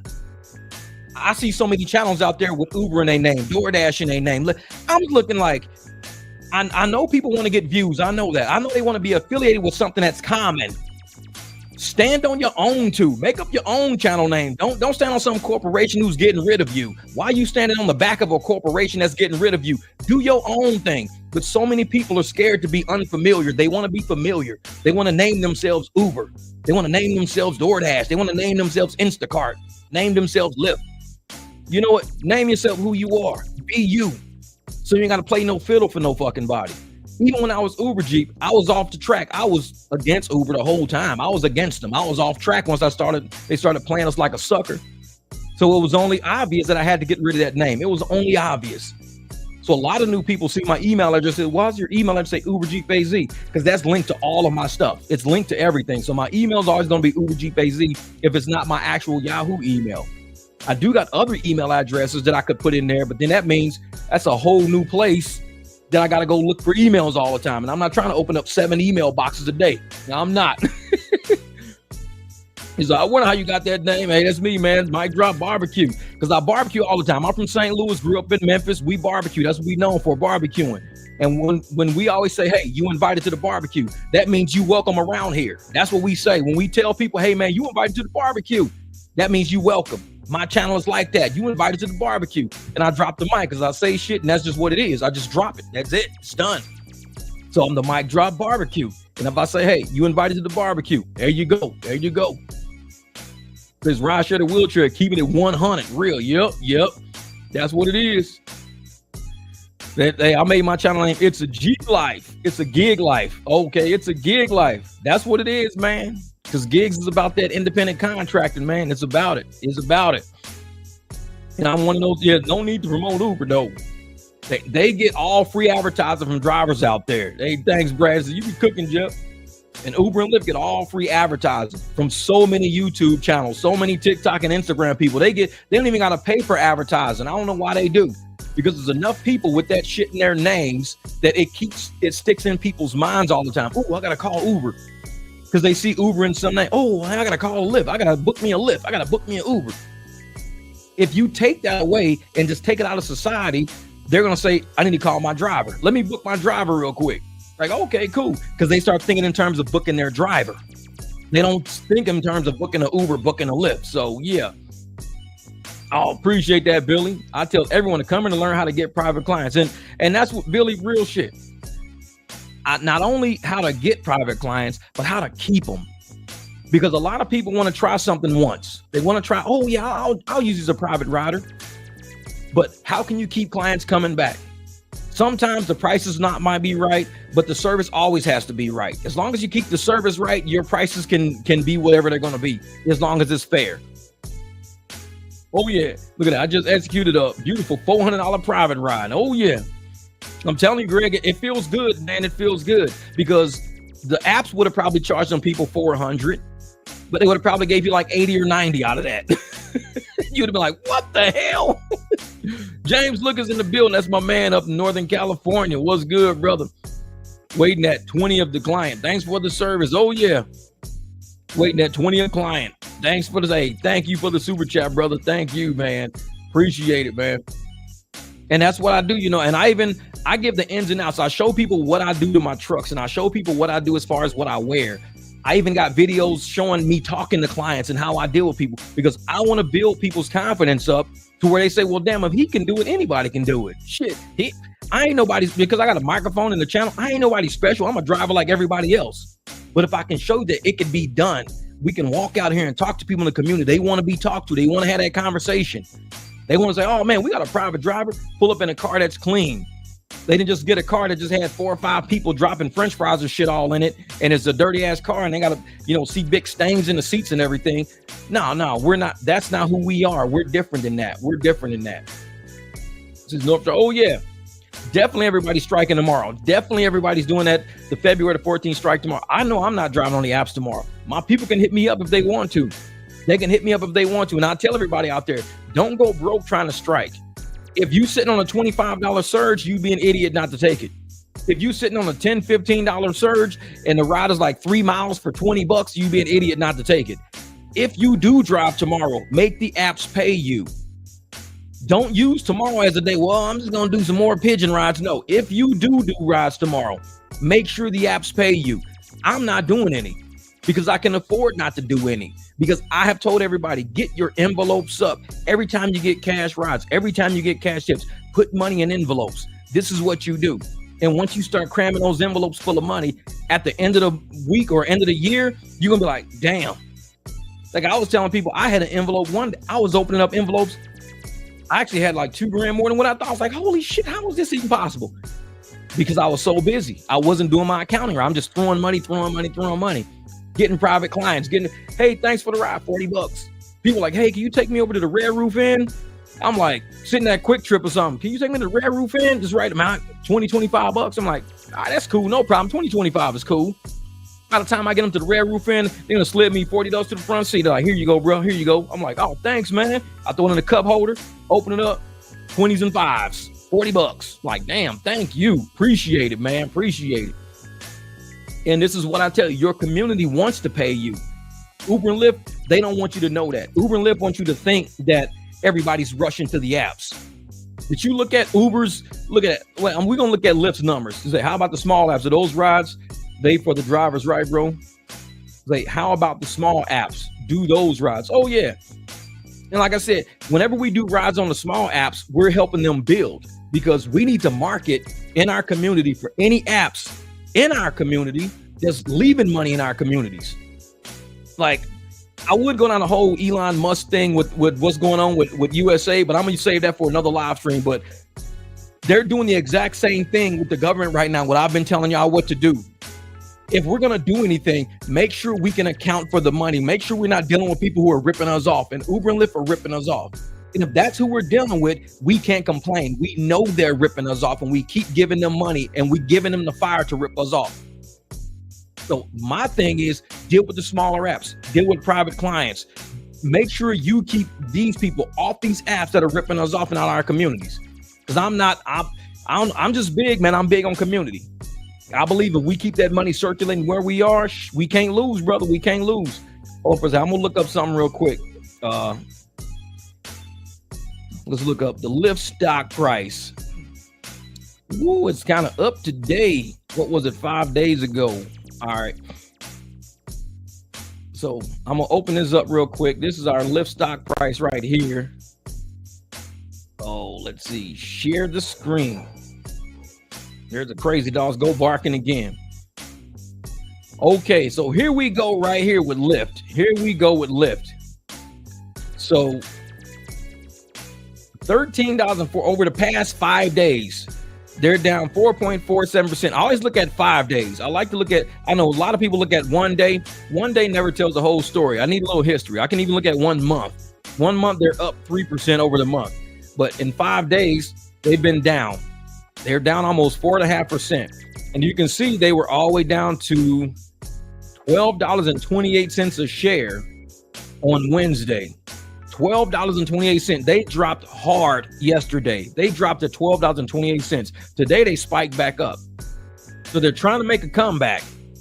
But with Lyft saying they're going autonomous and stuff like that, the reason why I think a lot of investors are scared of autonomous is because of the potential of lawsuits. Autonomous is new right now, and people are sue happy right now. So if you're going to deal with an uncharted territory, especially dealing with robots, things that people don't really know about, anxiety, people being trapped in cars, things happening, they can record happening to them. They can record stuff happening to them and be like, well, I'm going to take this to an attorney because you guys should have already predicted that this would happen to me in one of your autonomous vehicles. There could be a lot of lawsuits because of AVs. So I think that makes a lot of investors apprehensive. Because all it's going to take is 1 or 2 good lawsuits. What up, Manny? All it's going to take is 1 or 2 really good lawsuits of 100 million, 50 million. It's going to take those 2 big lawsuits, and all the money investors put in is going to take longer to come back now. Because a lot of people want to get their money quick. They just want to donate. They want to invest, and they want to turn around and be like, cool, man, we just doubled our money in a year. We doubled our money in 2 years. But if it's going to take them 10 or 15 years to get that money back, there's people retiring. There's pensions happening. There's insurance claims coming up. There's a lot going on that they need that money back for. And if Lyft is digging a hole with lawsuits, Uber's digging a hole with lawsuits. And I know everybody wants to say that Uber just got this huge investment from Bill Ackman when the stock was low, because you buy low, you sell high. And I think when the stock tanked, like when the Uber stock dropped, everybody saw it as a good value. It was being sold at a discount. So Bill Ackman bought it all up. Now, when he bought it all up, everybody's like, Bill must know something we don't know. So everybody's starting to try to buy. Now that it's back at the price it was at, it's tapered off. Nobody wants to buy it at the current price, because in order to make money at the current price, it's got to go up higher than the current price. Bill got it at a discount. And that's why when They got all this injection of cash. It wasn't from us, the drivers. Us, the drivers, didn't give that injection of cash, because usually we do all the pigeon rides. We do all the shit rides. That's how Uber and Lyft makes all their money. Pigeons doing pigeon rides. That's how they make their money. But the fact that we're doing private rides, we're starting our own thing, we're doing our own thing, they know that they're missing their revenue marks. That's why shareholders are like, we want to see what's in your gross booking numbers. How much of that is actual driver pay versus how much of that is fees? Because it looks like your gross bookings is going up. So if your gross bookings revenue is going up, but driver pay is going down, that means you're ripping off people with fees. Because if your fee stayed the same and driver pay was going down, that means everything will be going down. So in order to make up the stagger, you're overcharging riders to make up the stagger. That's what investors are saying. Why is it always, drivers taking a hit, drivers taking a hit, drivers taking a hit, drivers taking a hit? And Uber's like, well, we're not going to take a hit. We're going to make sure customers take the hit. So you send an email about Uber Eats robots. Yeah, I'll take a look at that. And so once everybody's taking a hit, except the apps won't take a hit, the investors are like, something shady is going on. We want to see inside of your books, just like what Elon and them are doing. We want to see what's inside of your books. What does Uber and Lyft do? They panic. So how come they apparently had the best fourth quarter? Because it was all about the fourth quarter. It was through the last 3 months of last year is what they were talking about. That's your fourth quarter. The last 3 months of your first quarter is your first 3 months. Your last quarter is your last 3 months. Because I was watching one of the professor's videos the other day, and it said something about Q1. He said they were reporting on Q1, and I was like, oh shit, I should probably tell them it was Q4, because they were doing fourth quarter reporting. I just never got the email. I should have emailed them back, but I knew he was talking about. They were reporting right now. We're in Q1 right now. We're in Q1. But they were reporting about Q4, the numbers that they got from Q4 last year. I should have just said, hey, man, you're going to confuse a lot of people, because I knew what he was talking about. But normal people who don't do financial statements would say, well, how can they be reporting quarter one if they already reported quarter one already? I knew what he meant. A lot of people probably wouldn't know, but I'm like, whatever. So they did their Q4 reports, and we were doing crazy conversions last year. The cancel rates are through the roof right now. Private rides are through the roof right now. So how are they getting all these revenue numbers? Their gross booking is just based on them overcharging riders. That's it. They're and y'all saw, they sent me the other night Uber sent me as a black SUV, but they paid me as a Comfort. The people said they ordered black SUV. So how did they order black SUV when I don't have a black SUV? They sent me as Comfort, and they kept $50 and they gave me $45 out of the 50. They're overcharging riders. That's how they're making up these revenue numbers. Well, Jamil said, I just want to tell the 300 group that's listening that I'm more than proud of our channel because you give us such great information to upgrade everybody. That's right. That's right, brother. This is what we do. We upgrade people over here, man, because I want to see people win. You see a lot of channels out there, they flashing their cash. They talking about how much money they made. Oh, I'll be making all this money. But they never tell you how you can make money for yourself. They never tell you exactly how you can leave your house right now and come back with 100, 200 in your pocket. They never tell you how to do that. Now, easy they say, oh, well, just do what I do. Okay, what do you do? Tell us what you do. They never tell you what they do. Me, I tell you what I do. I show you inside of my truck. I show you how I'm working on my truck. I put links on where I'm ordering parts from. I give you every little detail of how I make the money I make. I give you the detail. A lot of channels don't give you the detail. They just gloat about how much money they got and that anybody can do this. If I can do it, anybody can. Okay, then show us your back end. Show us how you're doing it. They won't show you, because they know they're doing some little snake shit to get money, and they're not telling anybody the truth. Like I said, I book all my rides on Hum as much as I can to be transparent, to show you guys how much I charge my rider versus how much they would make how much I would make if they book it through Hum. And a lot of people say, well, why don't you just have all your people booked through Hum? Because Hum doesn't have me as black SUV. They only have me as Excel. They only have me as sedan. So I would be undercutting myself by putting them on that app, knowing that I charge black SUV rates, because I even show when I do my breakdowns, I show you exactly what Uber's charging, what Lyft is charging, and what I charge. And it's always in there. Like when I was charging a lady $250 the other day, black was charging $266. Lyft was SUV was charging like $323. What up, Lise? And I was still under both of them because I show you everything. I show you the detail because I need you to use the information and the logic to build yourself, to build your business. Not a lot of channels out there is going to tell you exactly how to make this money. They're not going to tell you everything. They're going to leave holes and gaps in there because a lot of them are trying to promote themselves because honestly, they feel inadequate. When I fail, I say I failed. I say, you know, I didn't do too well. I don't think I did as well as I could have did. I say that because I'm not inadequate. I'm comfortable with the fuck up I am. When I fuck up, I'm comfortable with it because I know how to build up. A lot of people fuck up and they're uncomfortable. They feel inadequate. Oh, they're going to call me a loser. Motherfucker, some days I am a loser. So what? I can't win every day. I'm a loser sometimes. But the next day I bet I win because this is what I'm going to do to change the fact because this is how I lost and I show you how I lost. And then when I win, I'll show you how I win. You go, damn, he won. Yeah. See, I'm not a loser. I'm a competitor. I compete with this thing called life. Everybody's not going to win every game.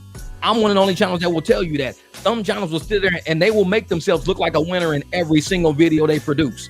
I'm a winner because I'm this. There's losers all around. I'm not a loser. I'm a winner. I'm this. And you get lost in the sauce thinking, how is this person always winning? What are they not telling me? What are they not telling us? They're always winning. They never lose. What are they not telling us? Some of them use a glitch. Some of them use bots. There's a huge ring right now going on of people that were buying views, and YouTube is catching up to a lot of people. They're demonetizing a lot of people that were buying views. Like you see all these views on their channel. Man, their channel's doing amazing. Look at all these views they got. This is crazy. And what happens?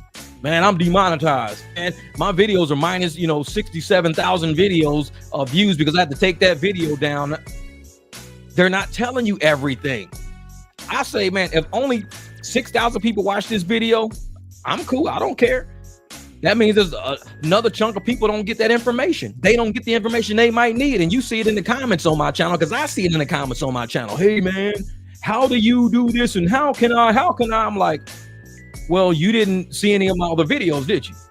If you didn't see any of my other videos, this is what I got. I got playlists. You go to my homepage, you start scrolling, and you see all of these playlists. Inside of those playlists is information, videos I've already documented, so I don't got to say the same thing over and over again. I just document in the video, get on that video, bam, you like, that's exactly what I want to know, man. Thank you for showing me that video. Somebody was just asking me about Las Vegas and how Las Vegas drivers, with permits and insurance, somebody was just asking me that. So I sent them 2 videos. The 2 videos I did about Las Vegas, I said, here you go, bam, bam. I sent them. Look at those videos, guaranteed every question they ever had will be answered. I even got websites inside of that video where they can go and get information for the state, for the county. I got it all right there. I've done it already. I've already done it. And I'm just trying to help lead people to make that money. So when you're sitting around and you got a bill that you need to pay or whatever, you like, I know exactly how to get this money. Bro, I'm finna text out 4 or 5 of my clients. I'm finna let people know, I'm free for this weekend. If anybody, next thing you know, bam, you get 2 or 3 text messages back. Dude. Is it that easy to make money? Yeah, just put in the work. Text people, put in the work. Just sit people out. Send your text messages out. And that's it. It's just you make quality videos with facts. You don't have to buy reviews just to be yourself and be real. Exactly, Billy. That's what I'm saying, man. Like, I've never purchased a single sub. I've never purchased a view count. And we get emails like that all the time. All content creators get emails all the time. I can help you get your views up.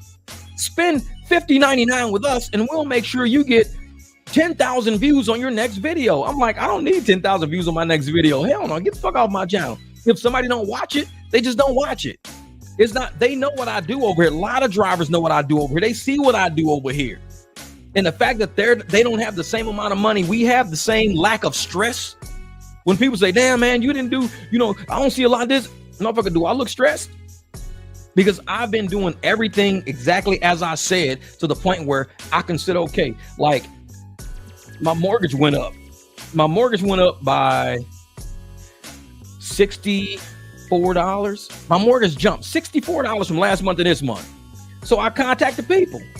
I was like, hey, man, why did my mortgages go up? And they said, oh, man, mortgage insurance, this and that, blah, blah, blah, blah. I'm like, okay, y'all never send me a letter about that because I'm on my money. I'm on my shit. You never sent me a letter about that. And they said, oh, well, I said, so do I have to buy homeowners insurance from you? Do I have to buy it from you? If you're telling me that's the new price, do I have to buy it from you? They said, no, you don't have to. We just assumed that, we could just take care of it for you and everything. I said, well, at $1,900, I was at $1,400. And now you're saying I'm at $1,900. And now you're charging me more. I said, I'll tell you what I'm going to do. I'm going to go find me some insurance. And I said, I can find insurance. Yeah, because they'll contact us, let us know that you're on new insurance, and then we'll adjust your payment and we'll pay them. So I got off the phone. I got a little trusty sheet of paper. So I called Arizona Home Insurance. I called them and I said, this is my deal. This is my situation. How much can you save me? I told them all my shit, gave my house value, gave them all my shit. They said, you know what? $1,350 a year, which is even less than what I was paying these motherfuckers from the get-go. So don't ever mess with my money, because if you tell me you messing with my money, I show people how to do it. I didn't argue with these people on the phone. If y'all want to charge me, what was it? Where's that number at? It was, I think it's in the kitchen. It was like $1,900 something a year that was moving me to. So I went from $1,900 from this morning all the way down to $1,353 in a matter of hours. So I just saved myself $600 a year in homeowners insurance, because I'm not an idiot. If you're telling me I don't have to go through you for homeowners insurance, I can go through anybody out there who will insure my house. I'm just making a phone call. That's all I need to know. And the dude was like, yeah, you can call anybody. So now I just got to call my insurance and tell them on March the 1st, my homeowners insurance is going to this company now, because I said March the 1st. I didn't say February the 14th, because that's what they wanted, February the 14th. They said, no, give these motherfuckers 2 weeks. I said, so on March the 1st, I got a new homeowners insurance company. They're insuring my house up to this amount. And these are all my medical deals and everything. I do rideshare the same way. And everybody out there knows that when I do business. I look at the numbers. I get everything squared away. I don't stress. I'm an accountant. Accountants don't stress. Accountants look at the numbers. You give me the number, you give me the spreadsheets, you give me the financial statements. Let me do an analysis. After I do my analysis and I ask the questions I want to ask you, same thing that Doge is doing with the government right now. Give me the numbers, let me do my analysis, and I'll get back to you. Once I did my analysis and I ran my numbers, I found out I think you guys are charging me $600 a month. $600 a year too much, because I just called Arizona Home Insurance and gave them the exact same shit y'all doing it for, but they told me it's only this price. So that's my new company now. And you said I can go with a new company, any company I choose. That's how you got to do it. If somebody wants your money, make them work for your money. Don't just let them take shit from you and you sit there and go, I guess, I got to pay that much. I guess I got to pay. No, make a phone call. Are you sure that's the amount? $1,900. You telling me it jumped from $1,400 to $1,900? Yeah, it was like 14 something. It jumped up to $1,900. Are you sure? I'm 100% sure. Okay, do I have to go through your home insurance company? No, you don't have to. So I can use any home insurance, right? Yeah. And how does it work? Oh, they'll contact us, tell them that they're your new company. You can contact us and cancel by a certain date. If there's a refund, we'll send you the refund. If it's not, then it's not. If it's a balance due, you can just pay the balance due or whatever, and we call it good. All right, that's all I need to know. I just want to know the process. That's all. Talk to you later. Flip, hung up. Got all my shit together, got all my paperwork together. I got new homeowners insurance now. Way cheaper than the shit I was even paying before that. So when it comes to money, just like in rideshare, when it comes to money, man. This is Jeff. Where should I see an invoice for the 1,000 bot subs? You're real for buying for me. Exactly. The 1,000 bot subs. That's the thing. And everybody knows my channel is organic as hell, man. It's organic. So my channel growth is normal. It's like, I don't spike that much. Sometimes it'll spike like in the middle of the night when I do a repair video, and it'll spike through the roof because people are watching repairs at night so they can see what they got to do the next day when they get back to the shop. So a lot of shop people, especially like me, we watch repair videos at night because we got to wake up and do something in the morning.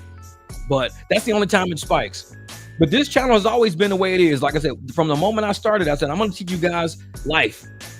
I'm 51 years old. I'm going to teach you guys about life, real shit. And I wish that when I was young, I really don't wish I had the internet, but I wish I had the internet, because I would have found the true channels out there, not the cat videos and shit like that. And I like a good cat video. I like a good dog video, but I don't spend all my days watching that shit because there's things I got to get done. And I can't sit around going, oh man, dogs fucking talk back to you. No, that's not going to get bills paid. So I try to make sure that I include some real life, material in my channel. So you don't got to stress. We can get it taken care of. One day I'm riding with my clients one day. Hold up for a second. So one day I'm riding with my clients one day, and And him and his wife was, talking in the backseat. And I said, you know what's funny? I said, everything works out. I said, no matter what happens in life, everything happens to work. I said, look at where we are right now. We drive on the highway in a big black SUV, listening to I think Steve Miller Band. We was listening to Steve Miller Band. So we cruise, listen to Steve Miller Band. Thank you, Lisa. Thank you. So we cruising and listen to Steve Miller. I said, you know what's funny? Everything just works out in life.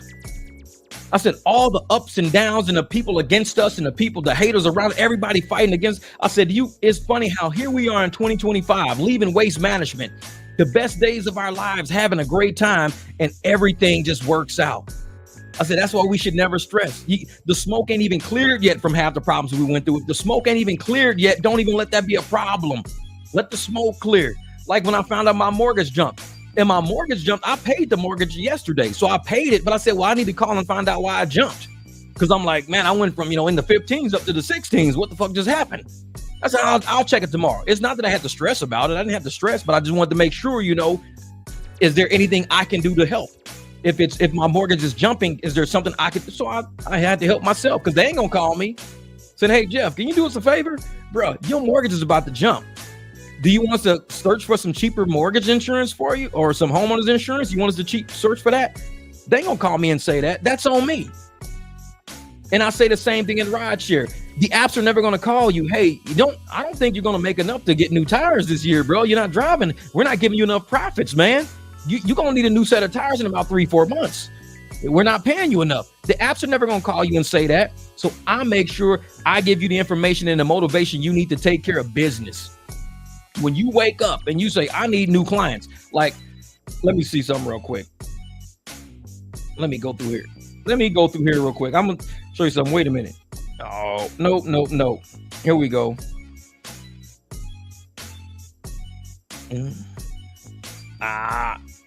Okay. That's cool. No, I thought it was a client hit me up. Because like I said, I always check to make sure a client ain't landing at the airport and need me real quick. But if we're going to, what was I saying? Something about mortgage insurance. I can't remember what I was saying because I was going to look at my phone and show you guys something on my phone. And I totally forgot about it because I thought it was a client text me or it was something about a car text me. Whatever the case may be. Back to the track of why we do the channel the way we do, I guess. But if we're going to sit here and help each other and motivate each other to stay on top of our money, then that's what we need to do. We can't always sit around and think life is entertaining. Life is a game. Life is a joke. Shit ain't a joke. Because like I said, when my mortgage, when my mortgage jumped, I'm like, I need to find out if there's something I can do to help the situation. So if I can't help the situation out, then this is what it is. It's $1,600. It is what it is. It's nothing that I'm going to do. So mortgage insurance, because I didn't know if it was going to be anything, any number, interest rate, something that I had no idea. So I had to make the phone call. Found out it was homeowners insurance. That's all it was. Easy. I can fix that. And I show you guys that doing rideshare. If you're not getting the money, you don't have this, easy. You're not getting the profits you need on the rides you want. If you're doing a 10-mile ride and you're getting paid $1 a mile, you want to get $3 a mile, easy. You can fix that. You got to do a 1 hour ride and you thinking, man, I should be making like $60, $70 an hour. Instead, they're paying me $32 an hour for this ride. Easy. Fix it. Talk to the rider. Hey, listen, normally when I do a ride like this, I charge about $80, $85. I'll do it for $65. How much you pay on the app? Oh, I paid $80. Okay, I'll do it for $60, $65. Save you $15. They might say, well, I'll just give you the whole $80. Sometimes when you try to save somebody money, when you try to take control of that situation, when you know the money's not there, the shit's not there, bam, it's all good. They were talking about how you're going to teach to call and ask if you want to research cheaper home insurance for you. That's what it was. Say, and what I was meaning to say is instead of like just researching cheaper insurance, research and find the ways that you can adjust the situation. If you think you're out of control because you see the numbers are not adding up, you have to take it upon yourself. And don't be scared to take it upon yourself. The apps that we're not employees. First and foremost, any rider out there listening, we are not Uber drivers. We're not Lyft drivers. Uber is a platform. Lyft is a platform. Just like Walmart.com is a platform. It is a platform where people can go and shop for things. So I can go on Walmart.com. I can buy a piece of electronic equipment And guess what? The equipment may not come from Walmart. It's only on Walmart.com. But there's a retailer somewhere, or there's a wholesaler somewhere in a warehouse saying, hey, this guy went through Walmart.com. He bought a set of speakers for his computer. Walmart didn't sell those. No. The retailer sold those. Somebody else who's linked into that platform sold those, because I've done that before. And when you get them and they don't work, you have to contact you don't contact Walmart. Walmart's like, well, we just have the platform. The guy sold it on our platform of Walmart.com. The guy is not a Walmart employee. He don't work for Walmart. He's only selling on the Walmart.com platform, just like an eBay platform. Don't work for eBay. We don't work for Uber and Lyft. We operate on their platform. When you contact Uber and Lyft and you say, I need a ride, you get charged $85. Uber and Lyft claims that we get the $85 less fees. They're saying, well, we're going to pay this driver $85 less the fees. And what are the fees? $50. Okay, so we're going to charge this driver $50 to get this ride off of our platform. We're charging him $50, so he's going to get $35 out of this $85. You're going to pay $85. We're going to ding him for $50, and you're basically paying the driver $35. That's what he's going to get for using this. Oh yeah, exactly, Hassan. That's what it was. It was a third-party seller. And that's what we are. That's what we are on Uber. We're a third party on Uber. We don't drive for Uber or Lyft. Uber's a party, the rider's a party, and the driver's a party. We're the third party. Because when the rider says, hey, I'm talking to you, Uber, so I can get a ride to the airport, Uber says, well, let us contact somebody. We're the third party in the transaction now. You have one party in the transaction, which is the rider. You have the second party, which is Uber. They're involved in it. And the third party, which is the driver now. We're the third party. We're independent contractors. We can say whether or not we want to take that ride. We free to decline a ride, free to cancel a ride. We may pull up. This person might be standing there soaking wet. Man, I just fell in a whole puddle of water, bro. Well, you can't get in my car. I'm sorry. You got to dry off. I got to cancel this shit. I got to cancel it. So I'm not going to sit there and say, oh, I can't cancel this because what up, Adolphus, Reggie? I'm not going to say, oh, I can't cancel this because I accepted this. No, when I accepted it, I had a different vision in my head than when I showed up and you standing there dripping wet. Well, bro, I fell in the water, man. I still need the ride. I just fell in the water. Well, I got leather seats, and my leather seats got holes in it because inside of my seats is heating and cooling systems, and you might drip down into my heating and cooling systems and my heated and cooled seats, fuck up my heated and cooled seats. I'm only getting $35. I got to replace the seat. They want $935 to replace that seat. Do you think Uber and Lyft's going to say, hey, we'll replace that seat for you picking up that dude standing there soaking wet and he ruined your heated seats? No, they're not going to say that. They're going to say, well, you had a choice to cancel them if you didn't want that ride. That's what they're going to tell you. We don't have any liability over you choosing a ride. So you cancel it. We can't be retaliated against just for canceling. Because Uber and Lyft don't know why we cancel. Of course, the rider can lie. Oh, I don't know why he canceled. He rolled up and just saw me. I think he was racist because I'm black. Bruh, your driver was black. Oh, for real? Yeah. So why do you think he would cancel on just because you're black and he's a black guy too? Oh, I don't know. Maybe black people don't like black people. I don't know. Well, you're going to have a hard time getting a ride because white people don't like black people either. Click. If you think black people don't like black people, oh, your ass ain't getting picked up today. Click. But real shit, though. If we're going to sit up there and have the ability to be independent contractor, oh, yeah. This is start your own consulting business. Oh, yeah. And said 30 an hour, but it's really 20 to 15 an hour. Exactly. And Greg, and I was saying that the other day, man, because it'll say $30 an hour on the meter on the bottom.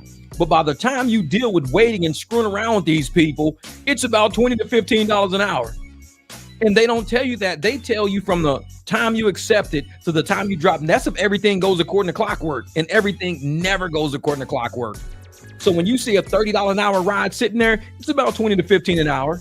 You about to get screwed over. Yeah, you like, oh man, I'm gonna make $30 an hour. You won't, trust me, you won't. Oh, so just leveled up with a 2021 C300. There you go, brother. There you go. That's that business class. Scoot them seats up a little bit, get them people a little more space, let them sit back there and relax, cruise up to the office, be like, here you go, baby. You're done. You're done. But man, my brother Reggie, what's up? The leader of the awakening. Hey, I got a huge that 1111 tattoo on my arm. The 11. If you look up the 1111, it says it's the number of the awakening. The number of the awakening. That's what 1111 means. The awakening. And I think a lot of us are awakening to a lot of what's going on, not only in the governments around us, but in the corporations around us that are ripping us off and using us to fund their fuck ups. And when I'm not dealing with that, I'm not. So driver, take some time for yourself. Get a mani, a petty, a vacation. Go for a drive in your own vehicle. Sit in the back seat every once in a while. Exactly. Man, King Jordan, you're right about that. I need to go in for a back massage because after last week, my lower back is jacked.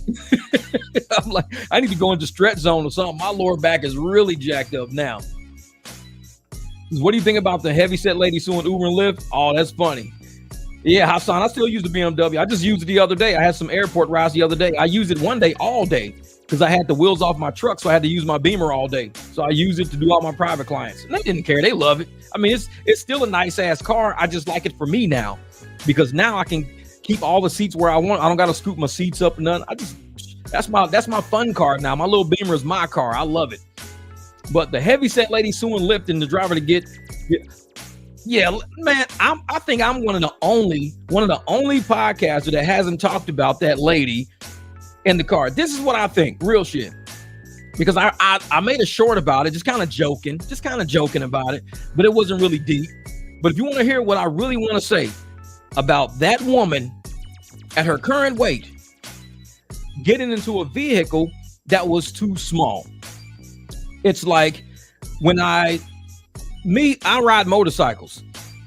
When you get on motorcycles, it says GVWR. Let me show you what GVWR is. GVWR meaning. All right. So let me go in here real quick for you. Share screen. This. Share. All right. So GVWR. GVWR is gross vehicle weight rating. And it's the maximum weight a vehicle or trailer can safely carry when fully loaded. GVWR as a safety specification set by the vehicle manufacturer. The weight of the vehicle itself, the weight of fuel, the weight of passengers, the weight of cargo, the tongue of a trailer. Why is GVWR important? Exceeding the GVWR can be dangerous because it can impact braking, tire performance, and how much the vehicle can tow. This is what it's saying, and this is AI, so you can't doubt AI. So GVAR it says it can be dangerous, it can impact braking, tire performance, and how much the vehicle can tow. So if you want to look for the dangers of GVWR, you can find it in here and everything else like that too. So because I've been riding motorcycles most of my life I've been riding motorcycles. I started riding when I was 24 years old and I'm 51 now. So I've had motorcycles, still got one in the garage most of my life. We always deal with GVWR and motorcycles. We don't overload our motor because we can kill ourselves. If we're hitting a corner and the person behind us, their weight also controls the motorcycle. It controls the performance of our tires, front and back. It deals with how the bike can turn this. So people may think weight doesn't do anything with a car no, trust me, it has a lot to do with it. When you put a lot of weight on the rear of your car, you're turning the corner, you've got inner tie rods, outer tie rods, lower control arm, upper control arm. There's a whole lot you're dealing with a car. A car is not just a piece of metal that's static and it is what it is. No, once you overload it. The other day, I saw a car going up the 101, up my talking stick. It was like a Nissan. Now, the Nissan was one of those crazy looking Nissans. You know, the kind that's got the rims that are real big, but they're tucked up in the wheel well like that. So you got this real big car, but it's tucked up in the wheel well. He was going over the 101. When you hit the bump going over my talking stick to go over the bridge, he hit the bump, bottomed out, his tie rod split because you can see the scrape from where his car hit all the way to where he was on the side of the highway, and his wheel was jacked. So apparently he had something engineered on his car that couldn't even take a simple bump in the road. He couldn't even we all go over that bump every day. So he hit the bump, something snapped, he ended up over on the side of the road, all in one swoop. Every car is not the same. My truck can go over that bump perfectly. A lot of can't. When I had the Jeep, before I put air out on the back of my Jeep, I sat there. I had to put air out because I would take groups of people in my Jeep, 3 people in the back seat. Thank you, Myron. I appreciate that, brother. Appreciate that. So I had 3 people in the back of my Jeep, and there's bump stops in the back. It will go boom. Because in Arizona, we have grooves in the street. When you go through an intersection, that's the water channels. All the intersections, because we got bad flooding out here. We got flash flooding real bad. So you got water channels everywhere. So you bottom out. If you got too much weight in the back of your car, it goes boom, real hard.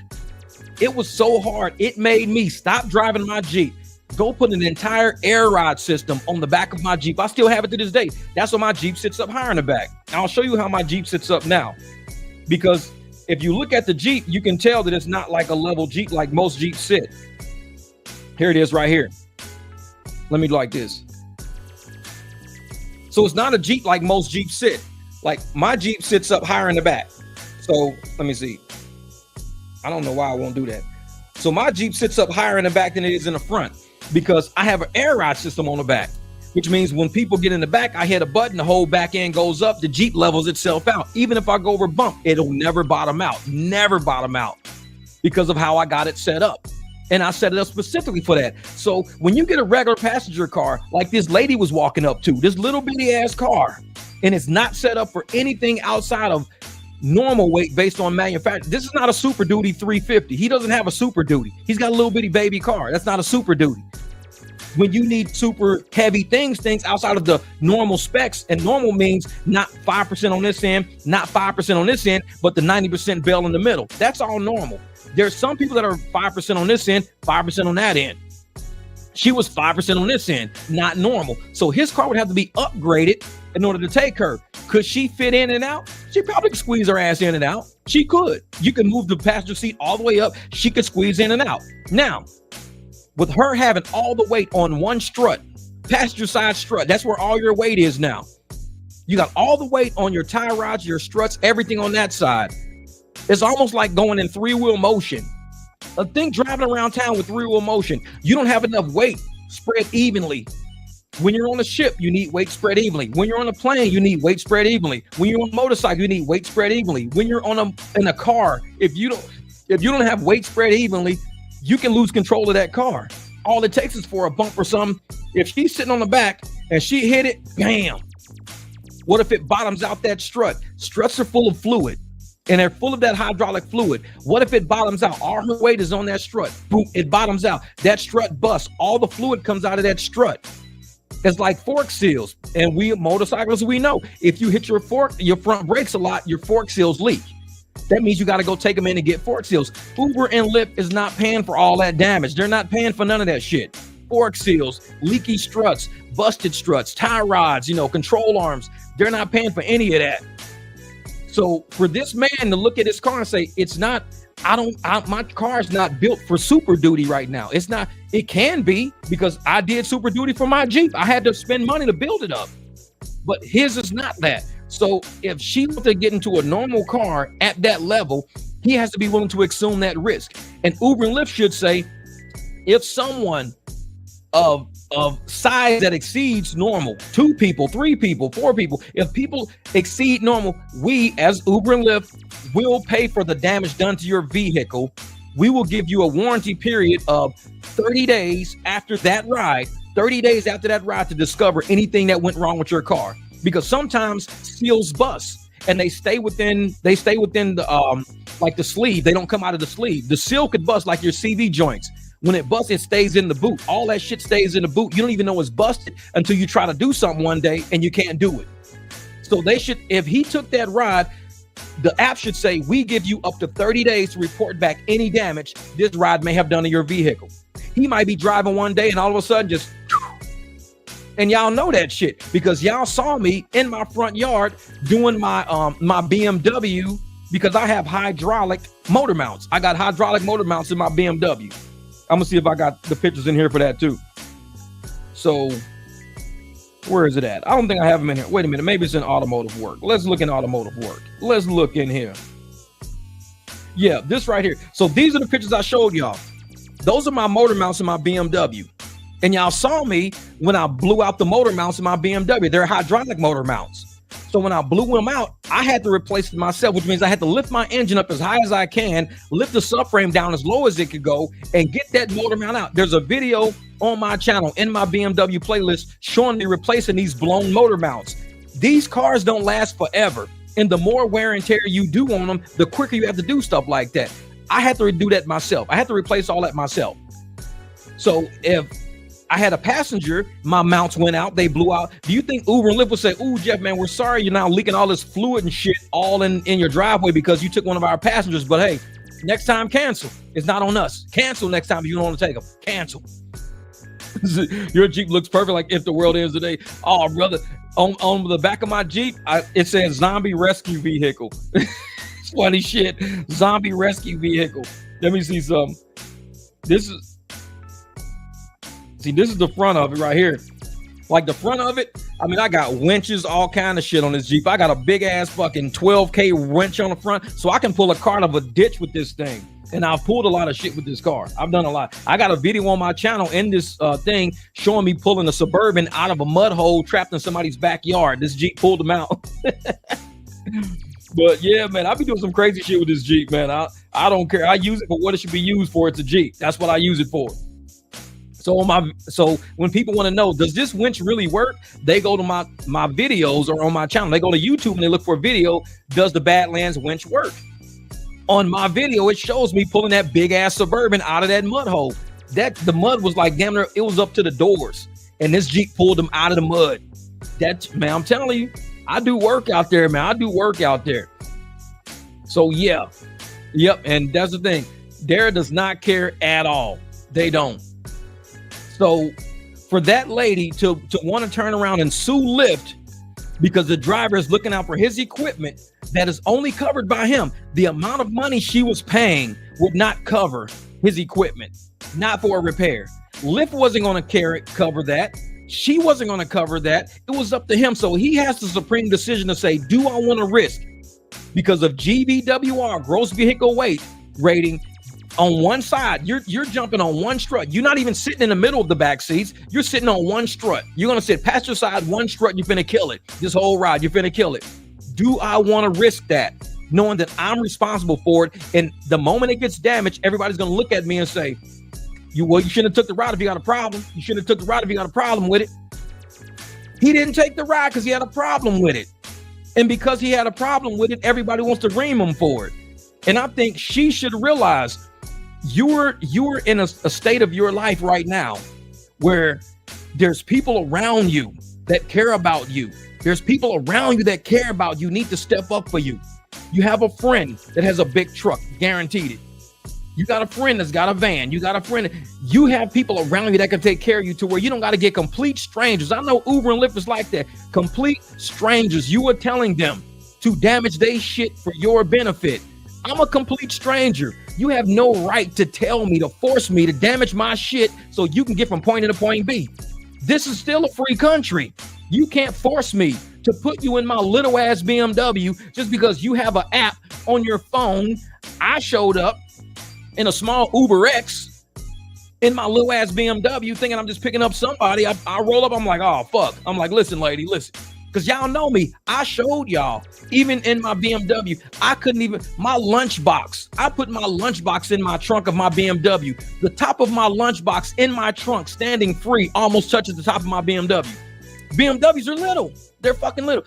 We opened up Juan Vargas's, his Model S, and I put the lunchbox in the Model S. Dude could put like 10 fucking suitcases in the back of that Model S. I can't even fit 2 suitcases in the back of mine. 2 big suitcases will not fit in my car. That's why I couldn't do airport. Everybody on my channel knows that. Everybody knows I couldn't do airport. I couldn't fit 2 suitcases in my Beamer. Every car cannot fit everything. So to sit there and think, well, I'm not a suitcase. You're not. You're much bigger than the suitcase. You're way bigger than the suitcase. So if a suitcase has a hard time fitting in a little small ass car, you don't think somebody who's the size of a lot of suitcases won't fit? I'm just saying, I keep it 100. And it's not me being mean, but somebody has to accept the damage. And if Uber and Lyft said, we will allow you, we will pay for any damage done to your vehicle. We will pay for it within 30 days of you giving this passenger a ride. I'll take people. I'll take them because I'm going to be getting free work done on my shit. If I look at my car and I say, damn, man, a tie rod is out of spec. He opens it up. Yeah, man, your bushing is busted. How did you bust the bushing? Oh, man, I took somebody the other day. She's like 500-600 pounds. Oh, yeah. Did y'all go over some bumps? Yeah. Yeah, man, I busted the bushings in it, man. I busted the bushing. Let me call Uber real quick. Hey, Uber, I picked up that lady. I just went. They busted the bushing. Because like I said, y'all saw me bust my motor mounts already. I busted the motor mounts, did a video, got them on my channel. Shit busts on cars. It just does. It happens. So I said, hey, I busted the bushings. You got to cover that. Okay, we'll cover it. Have the shop invoice us. So I shop invoice Uber. Uber's going to cover this bushing right here that you say is busted now. There you go. Then I'd be taking people like that. But if you're telling me I have a right or I have to pay for my own shit when it gets damaged, then that means I have a right in a free society to say, I don't think I want to accept this much liability.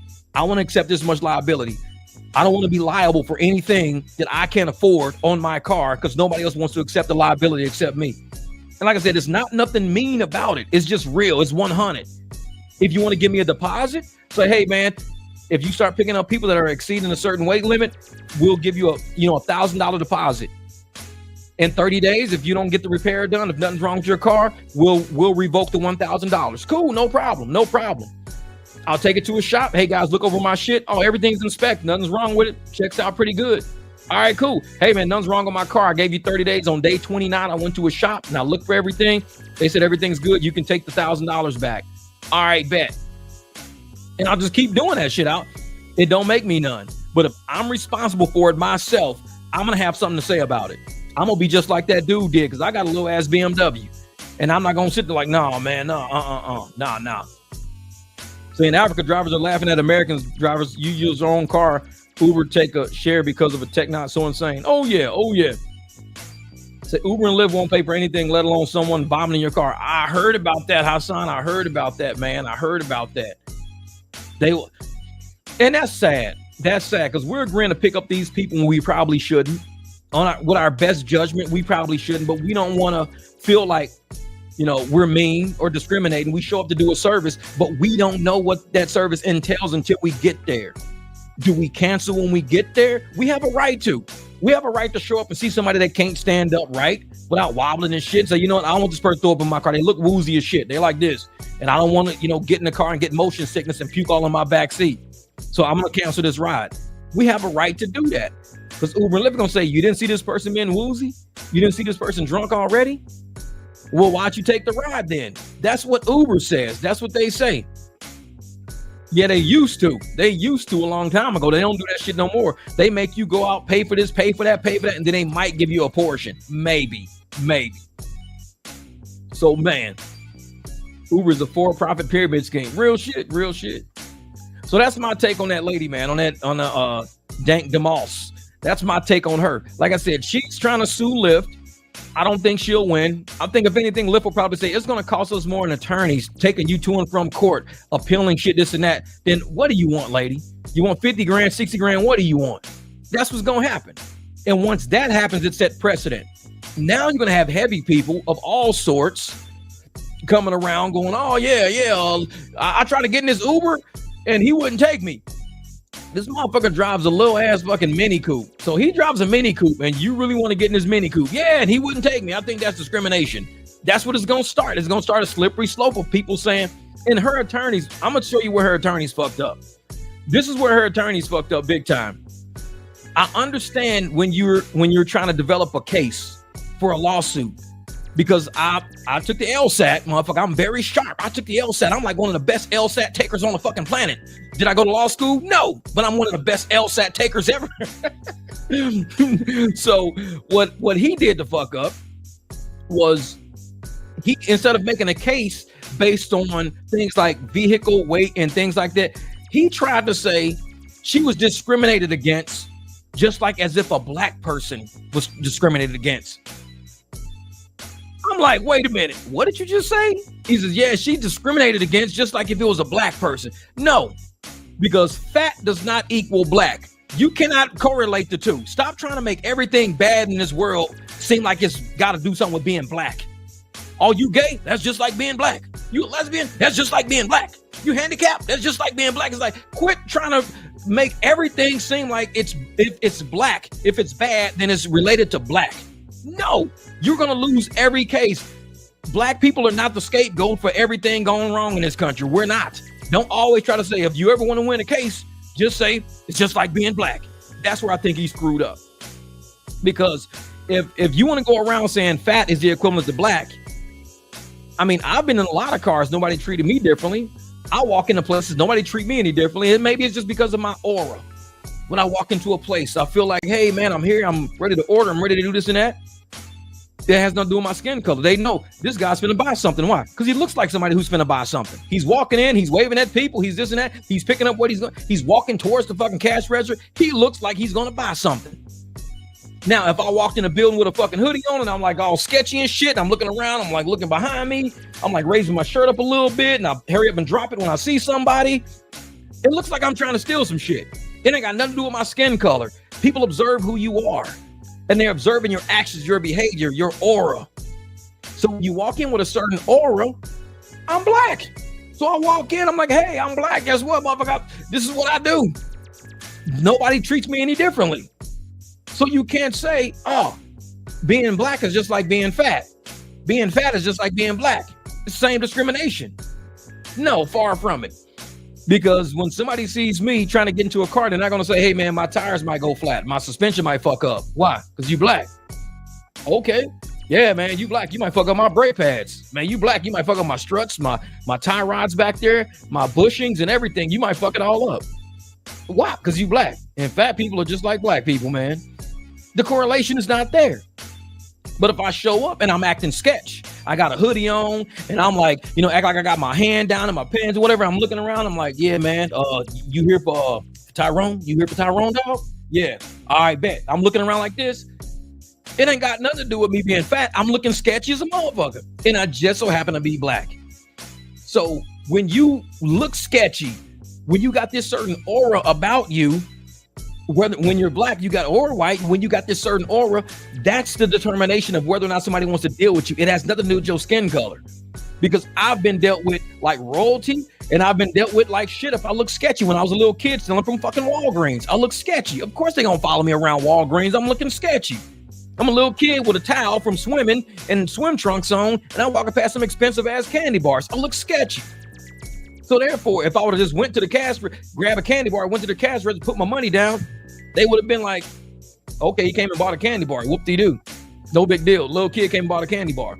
But if you're looking sketchy, just to buy a candy bar, it's taking you 15 fucking minutes to buy one candy bar because you're trying to find what aisle you want to stand on to steal this shit and you keep looking around, you look sketchy. So that's where need a shirt that says fat does not equal black. I know it. And yeah, so you can be yellow, but if you're over 400 pounds, find someone else to take you. Exactly. You can be yellow, but if you're over 400 pounds, and that's what it is, man. It's like, that's where I think her attorney's messed up. He tried to play the black card in a situation where black people was like, you did not just go there, dog. You didn't just say that. You didn't. Don't try to get on our side to get black people to be cool with it. No, a lot of black people ain't cool with what she just tried to do. Don't try that. What up, Shane? So I saw what he was trying to do. And as an attorney, his job is to win a case. He wants to win it in public appeal first, so he can actually get the public to jump on, so he can settle outside of court as quick as possible to get it out of the media. The fact that it's still in the media, whoo, man, it's making her case look real bad. She went on a Breakfast Club and it made her case look real bad because she walked in, normal size car she was trying to get in. She said, no, I can fit in a normal car. Cool. She went to the Breakfast Club. Normal chair sitting there. I can't fit in no normal chair. I need a bigger chair. Oh, so now you need something bigger because normal doesn't work. Being on the Breakfast Club hurt her case because you walked up to sit in a normal chair and you said, I can't fit in this normal chair. Y'all need to accommodate me. Give me something bigger. But you didn't say that shit when that little ass car pulled up. And that's what I'm going to say. This is a money shakedown. This is a shakedown. What are your thoughts on Elon Musk being next to the Trump in the Oval Office? I think that was a great play. It's a team play. See, y'all got to realize this channel, I'm big on teams, man. I'm big on teams. And I'm glad that Trump is allowing everybody on his team to speak their mind and speak their voice, because we just came from an administration that wouldn't even allow anybody to speak. They wouldn't even talk to the media. They was running from the media. The only person that talked was Karen Jane Pierre, whatever her name it was, or whatever, KJP, that lady. That's the only lady that ever spoke for the White House. The only lady. With Trump, everybody on his team speaks whenever. He knows he hired a bunch of intelligent people who can all speak freely and speak their minds. Nobody's on no ill shit. There's no game behind the scenes, completely transparent. But when you got games going on behind the scenes, everybody's got to be on the same page before we speak. Y'all dealt with criminals before. Y'all know how criminals are. Everybody got to be on the same page before we go and say something. It's blue, right? Yeah, it's blue. Blue. Okay, so we all agree it was blue, right? Yeah. But man, it was green though. It was blue. Say blue. Everybody's on the same page? Yeah. Okay, now we can go speak. But that's the thing though, man. If you can't go out and just let everybody speak freely without having meetings all the time before you speak, that means there's some shit going on. And I think America's just witnessed that for the past 4 years. Some shit going on. Why is always a meeting? Why can't nobody speak to the media? With Trump now, it's just like, hey, man, it's cool. The unelected cronyism. So, Porfino, did you say that same thing about Fauci? Did you say the same thing about Dr. Fauci when he said, I recommend everybody wear masks? He's unelected. I want businesses to close down. Nobody should be going to work. Everybody should be staying inside. Everybody should quarantine themselves. Did you think Fauci was so unelected that he had a right to make everybody on the fucking planet do the shit he thought in his head to where now he needed a pardon? I mean, unelected cronyism? Are you serious? Did you forget about Fauci that quick? Unelected? Nobody elected that dude. That dude was getting kickbacks. That dude changed the whole country, whole world for the worse. There's countries right now suing him, suing China, suing the lab in Wuhan. Why are people suing these places if that shit was right? Because it was wrong and everybody knows it was wrong. So when you want to say unelected cronyism, think about what just happened. Think about what happened. Debatable. Oh, ain't no debate. The debate is the fact that they try to control information. That's the debate. I'm gonna pull up something for you real quick. Let me put jam. I'm gonna pull up something for you real quick. This right here is and this is gonna kind of go sideways a little bit, and I'm not gonna do a lot of this on my channel because I know they're gonna flag my content. But this video, this right here is a channel I want everybody to go to. This right here, I'm gonna copy it, I'm gonna paste it in the link because he's saying it's debatable. This right here is not debatable. These are real, actual people. This is in Australia. This was one of the only places that allow people to speak and to send their stories. And I watched them since 2020. I watched this channel, been watching them for the last 5 years. And they got all the stories of all the people who are completely healthy. All the stories, completely healthy. And as soon as they did what they had to do, guess what happened? These are all the stories. This is what the media don't tell you. It's not about being debatable. We had an unelected official, unelected cronyism. This is what unelected cronyism does right here, for real. Unelected cronyism doesn't audit people to show where all our money went. That's not cronyism. This is cronyism. This is what cronyism does right here. So don't sit up and try to say because Elon Musk wants to show the American people where our tax dollars is going. And even Chuck Schumer's raggedy ass, guess what he said? Guess what Chuck Schumer says? Oh, we know there's waste. Listen to his statement. Elon Musk says there's waste, there's fraud, there's a lot of theft going on. What Chuck Schumer say? Oh, we know there's waste. But that's not what Elon's looking for. You left out fraud. You left out, the theft. Musk is downloading our information. Bruh, if you're on the internet, if you got a cell phone, all your information is already out there. You fucking late to the party, bro. You late to the party. If you got a cell phone and you do banking through your cell phone, you don't think your information is already out there? You late to the party, bro. You late. When you jump in your car, my shit links to my car. Any car I get into, my phone links to it. Contacts and everything. You late to the party, bro. You think your information been safe? Did you not just see all the shit that just happened with Microsoft and everything else? All these banks crashing, all the stuff crashing. Do you not think? Yeah, exactly. You're on YouTube. My information is already out there. Any information about you is already, ain't shit about you secret. Ain't nothing about you private. If you think so, you're not living in the real world. Your shit been in the Matrix. You've been in the matrix since you started using a cell phone. You think this shit is all secretive? No, they know all my passwords to all my shit.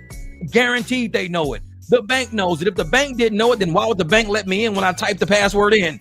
Because they got my passwords in their servers. All your information is out there already. Your credit card information is out there. Whenever you buy something online, all your address is already out there. Your shit is being sold on the black market as we speak right now. So the fear tactic, most is downloading our information. Motherfucker, they already had it.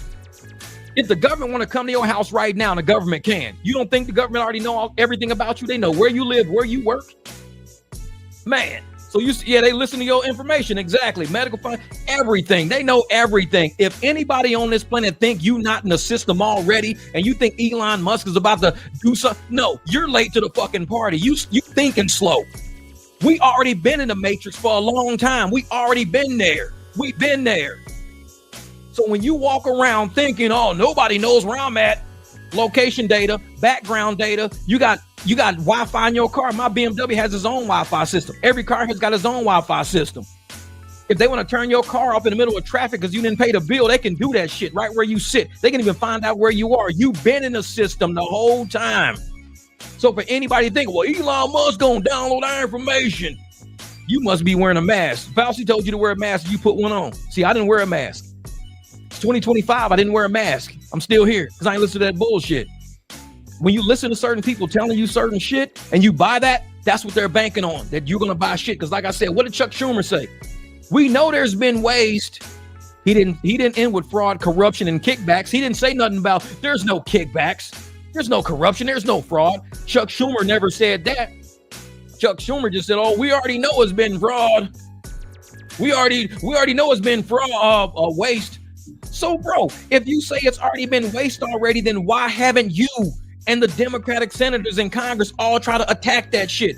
If you know, that's like me going to a mechanic shop and the mechanic shop goes, oh, we already know we've been fucking your car up. So why ain't you been trying to stop it? Because nobody made us stop it. We've been fucking up your bills. We've been overcharging you all the time. We know it goes on all the time over here. We do it all the time. We overcharge you for everything. That's what we do. Okay, so why aren't you trying to put a stop to that? Because nobody's told us to. And so the moment you say, well, we're going to put a stop to it, we're going to go through the bills. No. Don't go through the bills. If you go through the bills, we're going to put you in jail. What? Yeah, if you audit our bills, we're going to put you in jail. But Chuck Schumer just admitted. He just admitted there's waste. Okay, so if you're admitting there's waste and you're admitting that you never put legislation in place to stop the waste, why are you stopping somebody who's trying to fix the waste? I'll tell you why they're trying to stop somebody who's trying to fix the waste. Because there's also corruption, fraud, theft, and kickbacks. That's what Chuck Schumer didn't say. He said, of course, there's waste. There's always going to be waste. But you didn't say corruption, fraud, theft, or kickbacks. Those are other legs that we're looking at. That's why they try to say that shit. And they sitting there like, you shouldn't be looking at those books, Elon. Why not? You're going to download everybody's information. Bro, y'all already know everything about Americans. Who gives a shit? Y'all know everything about everybody. The only thing that the American government has proven or alleged that they don't know is how to get into the telephone of the dude that shot Trump in the ear. That's the only shit they don't know. They know everything. They know everything except how to get into that locked telephone of the dude that shot Trump. We don't know how to get in that. At first we didn't even know it was a laptop. We said the laptop was a Russian hoax. There's no laptop. It's a fucking Russian hoax. You guys are believing it's a laptop. Hunter never had a laptop. These guys are lying to you guys. And it was a laptop the whole time. So trust me, when they say we can't get into that phone, they really can. They don't want to. They don't want to. When Chuck Schumer says, there's been waste, there's always going to be waste, then how come you don't put a stop to it? This is our tax dollars. We got black families, white families, Mexican families. We got all these people, Asian families. We got all these people who are struggling. And Chuck Schumer just smile. Oh, yeah, there's waste. We take you guys' money and trick off. Well, it's always going to be waste. It ain't no big deal. Trillions, billions wasted. And this dude is up there. Doesn't affect me. This motherfucker, you getting kickbacks. That's why. Because you getting kickbacks. That's why it don't affect you. But what about these families that can't even pay daycare bills? They got to take their kids and shit to work. They got to drive halfway across town to drop their kids off at their grandma's house because the programs that we had for these people is now going into the pockets of somebody overseas. because they want to go watch a trans play. I want to go watch a trans play in fucking Ukraine. Okay, here's, $400 million. Go put on a trans play in Ukraine somewhere. There's kickbacks. When you starting to shuffle money like that around, oh yeah, we don't know where all the money went to when we funded the wars. We can't account for any of it. Okay, if they can't account for any of it, why do you want to go against Elon for trying to at least prove where this money may have went? Chuck Schumer just says there's always going to be tons of waste. Elon says, well, let us see where the waste is so we can tighten shit up and help America get back on track. We can fix bridges, roads. We can lower some of these interest rates around here for debt that we probably don't even need to be paying on because of waste. We could probably be paid our debt down by now. But yet these guys, no, don't do that. Don't do that. Because you're going to uncover some shit we don't want you to see. That's what's really real. So I'm sitting here like, It's like, man, this president's family has profited over $100 million scam from the people in the last 3 weeks with a fake crypto shitcoin. Disgusting. Well, for anybody who, and this is what's funny right here. For anybody right now who's buying crypto or meme coins or something like that, you already know what's going to happen with the meme coin. You're going to get huge investors that see, like, you might buy it because you might just want it. You might say, yeah, I'm going to put $100 in. If it goes up, I'll sell it, for extra $50. That's fine. No problem. But you know who really does this? It's not the people who start the coins. It's the people who see that everybody who's trying to at least have a little piece of history, a little piece of something, they get scammed. Me, when I bought Dogecoin a long time ago, I thought Dogecoin was going to go through the roof. And it did. It went through the fucking roof. So I was like, oh shit, that's crazy. I wouldn't buy a meme coin right now because now everybody knows about it now. Everybody knows this is what we can do. We can pump it and we can dump it. So anybody who's buying meme coins right now, I put it on them. It's like, so don't put it on the president. If you walk across a train track, seeing a fucking train coming with the train headlight, with the train going, and you still walk, fuck it. I hope you get hit because you know better. So don't put it on, man, that train conductor's an idiot.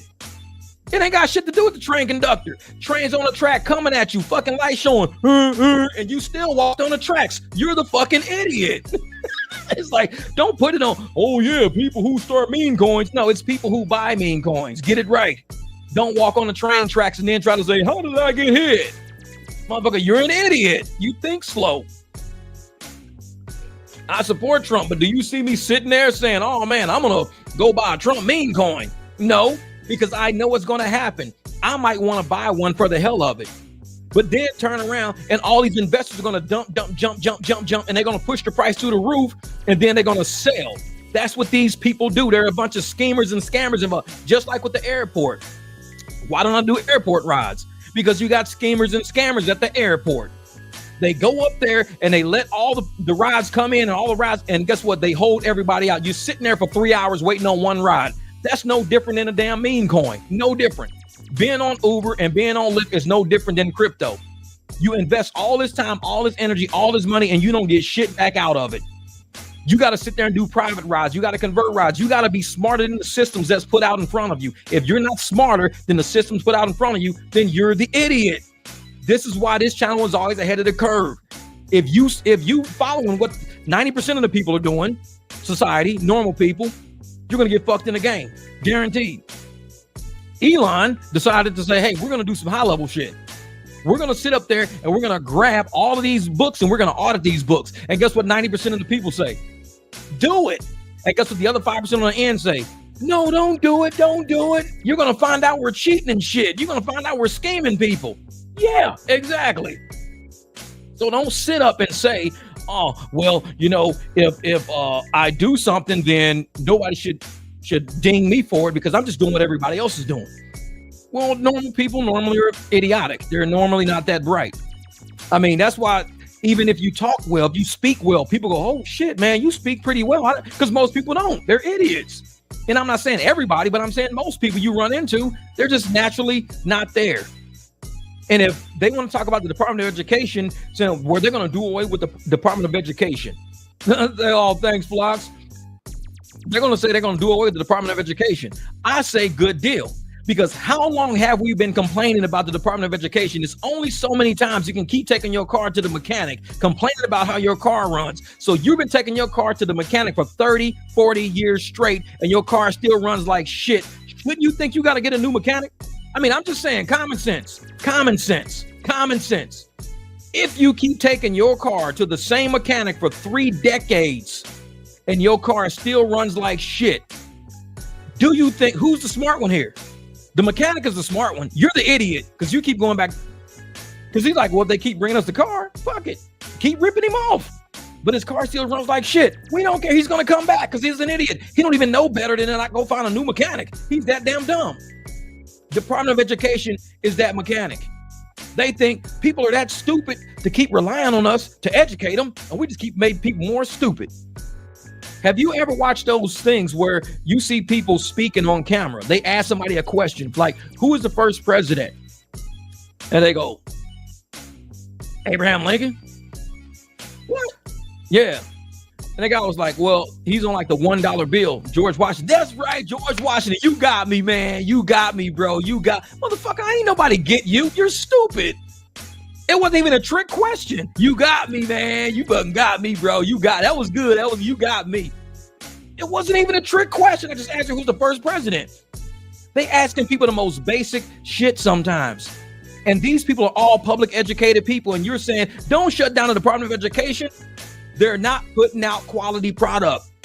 These people will never be leaders. They're idiots. They won't be leaders. How can you follow somebody who just don't even know who the first president was? I mean, they asked one girl, they said, how many dimes are in $1? They asked her that. They said, how many dimes are in $1?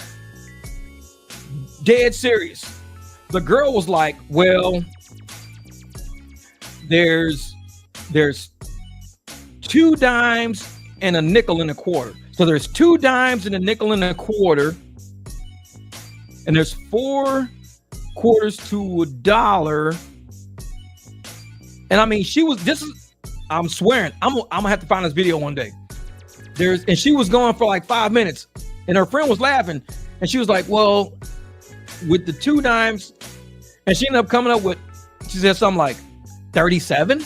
She said that shit. This girl, public education system. This girl, I mean, after 5 minutes of doing math in her head and her fingers and shit right on camera, she said, like 37? I'm like, and these are the people who will be potentially running the country, who will be working at your restaurants, at your retail shops, at your construction companies, building your houses, building your roads, building your cars. These are the people who will be doing that one day. And everybody talking about, don't shut the Department of Education. I'm like, this is the fucking product they're kicking out. Get rid of it. Because where's all this money going?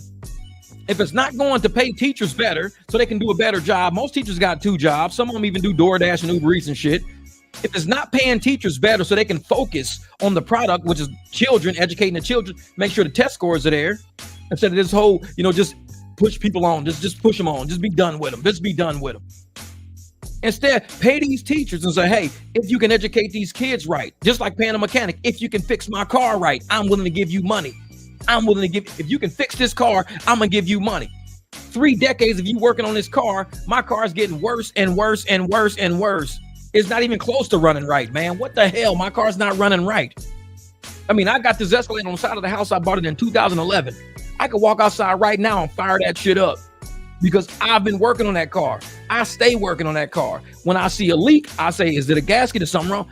That car is perfect. I can take that car across the country right now. I rebuilt the transmission myself. I know it can make it. It drug a trailer to Wisconsin to Virginia, drug a trailer all out here to Arizona, drug a trailer from Vegas to Missouri, that same truck, because I work on it. So if you're putting out shit product, you maybe need somebody else running the show. The Department of Education is not doing a great job. Therefore, to come in and say, we need to revamp the Department of Education. We need to put out better product, better people. Then you got Vivek. When he was on Doge, what did Vivek say? He says, well, Americans are not that bright. He said that shit right out loud. Americans are not that bright. We should bring more Indians into the country because Indians are highly intelligent. You know why? Because Indians focus on education. Indians focus on their kids being smarter than them. If the dad is an engineer, the son's going to be an engineer that can hire his dad.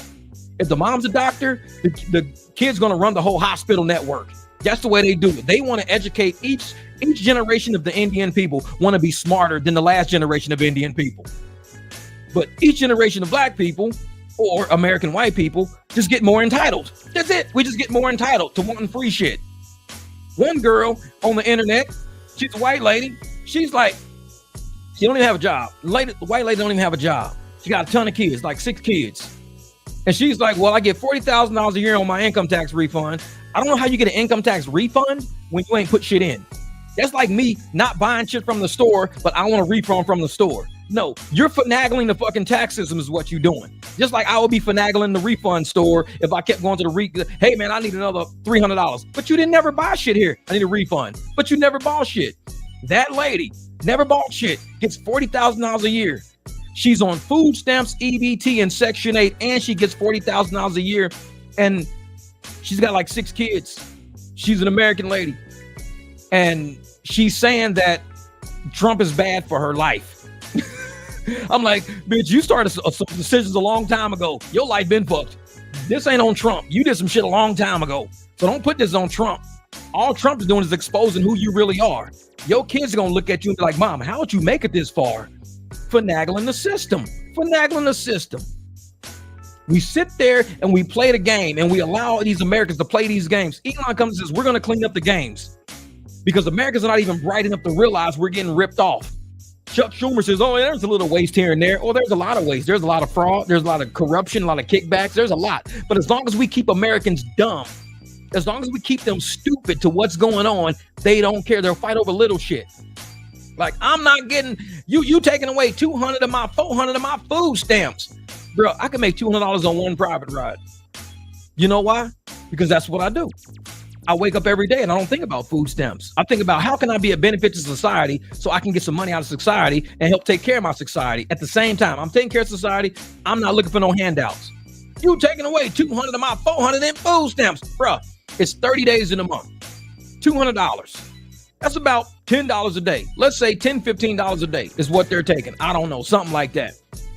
So if they're going to take away about $5, $10 a day from you, you can't find something in your life to make an extra $5, $10 a day. You're going to cry over the fact that you're going to lose $200 a month in food stamps instead of you just figuring out I need to make an extra $200 this month. This is America. This is why Elon is necessary. This is why we need to wake people up, shake people, wake them up. Be like, bro, are you serious? You're crying over $200 a month. It's 30 days in a month. You can't make an extra $10 a day. You got 24 hours to come up with a way to make $10. And you telling me, no, I shouldn't have to. Americans have gotten very entitled, very entitled. When you telling me you can't make 10 extra dollars in a 24-hour period, I probably can't fuck with you. I don't care who you are, black, white, up, down, left, right. I probably can't fuck with you. Because if you're looking at somebody like me to bust my ass every day, investing money into all these cars and equipment, paying money on all this shit, just so you can get an extra $10 a day, because you don't feel like doing even half of what I do, not even a 10th of what I do, not even a 15th of what I do. You don't feel like doing it. You just feel like sitting on your ass and whimpering. We need to fix America. We need to fix America because the Department of Education should be educating our kids on the reality of what direction America's going in. Our families should be educating our kids on the reality of what direction we going in. My son hit me up the other day because, I know I bought him a car. I got rid of that shit. He's like, Dad, I think I want a truck. And I'm like, I always told you, I always wanted you to have a truck. I said, I wanted your first car to be a truck because if your first car is a truck, you're not situated. Me, I have a house. I'm not going nowhere. I don't have to move. I don't got a lot of friends that move. I don't really need a truck. But as a kid, you're going to be moving to apartment complexes. You're going to be moving in with roommates. You might move to new cities. You need a truck. So you're going to ask somebody for one. Your first car should always be a truck. Make it a 4-door, 2-door. I don't give a shit. Your first car should always be a truck because you're not stable yet. You're moving a lot. So get something that you can move. Think about utility. So he's like, yeah, I'm looking. I said, but before you get a truck, you're 17. He turned 17 on February 5th. I said, you're 17 now. And I told him this shit. A year has passed. You don't have a job.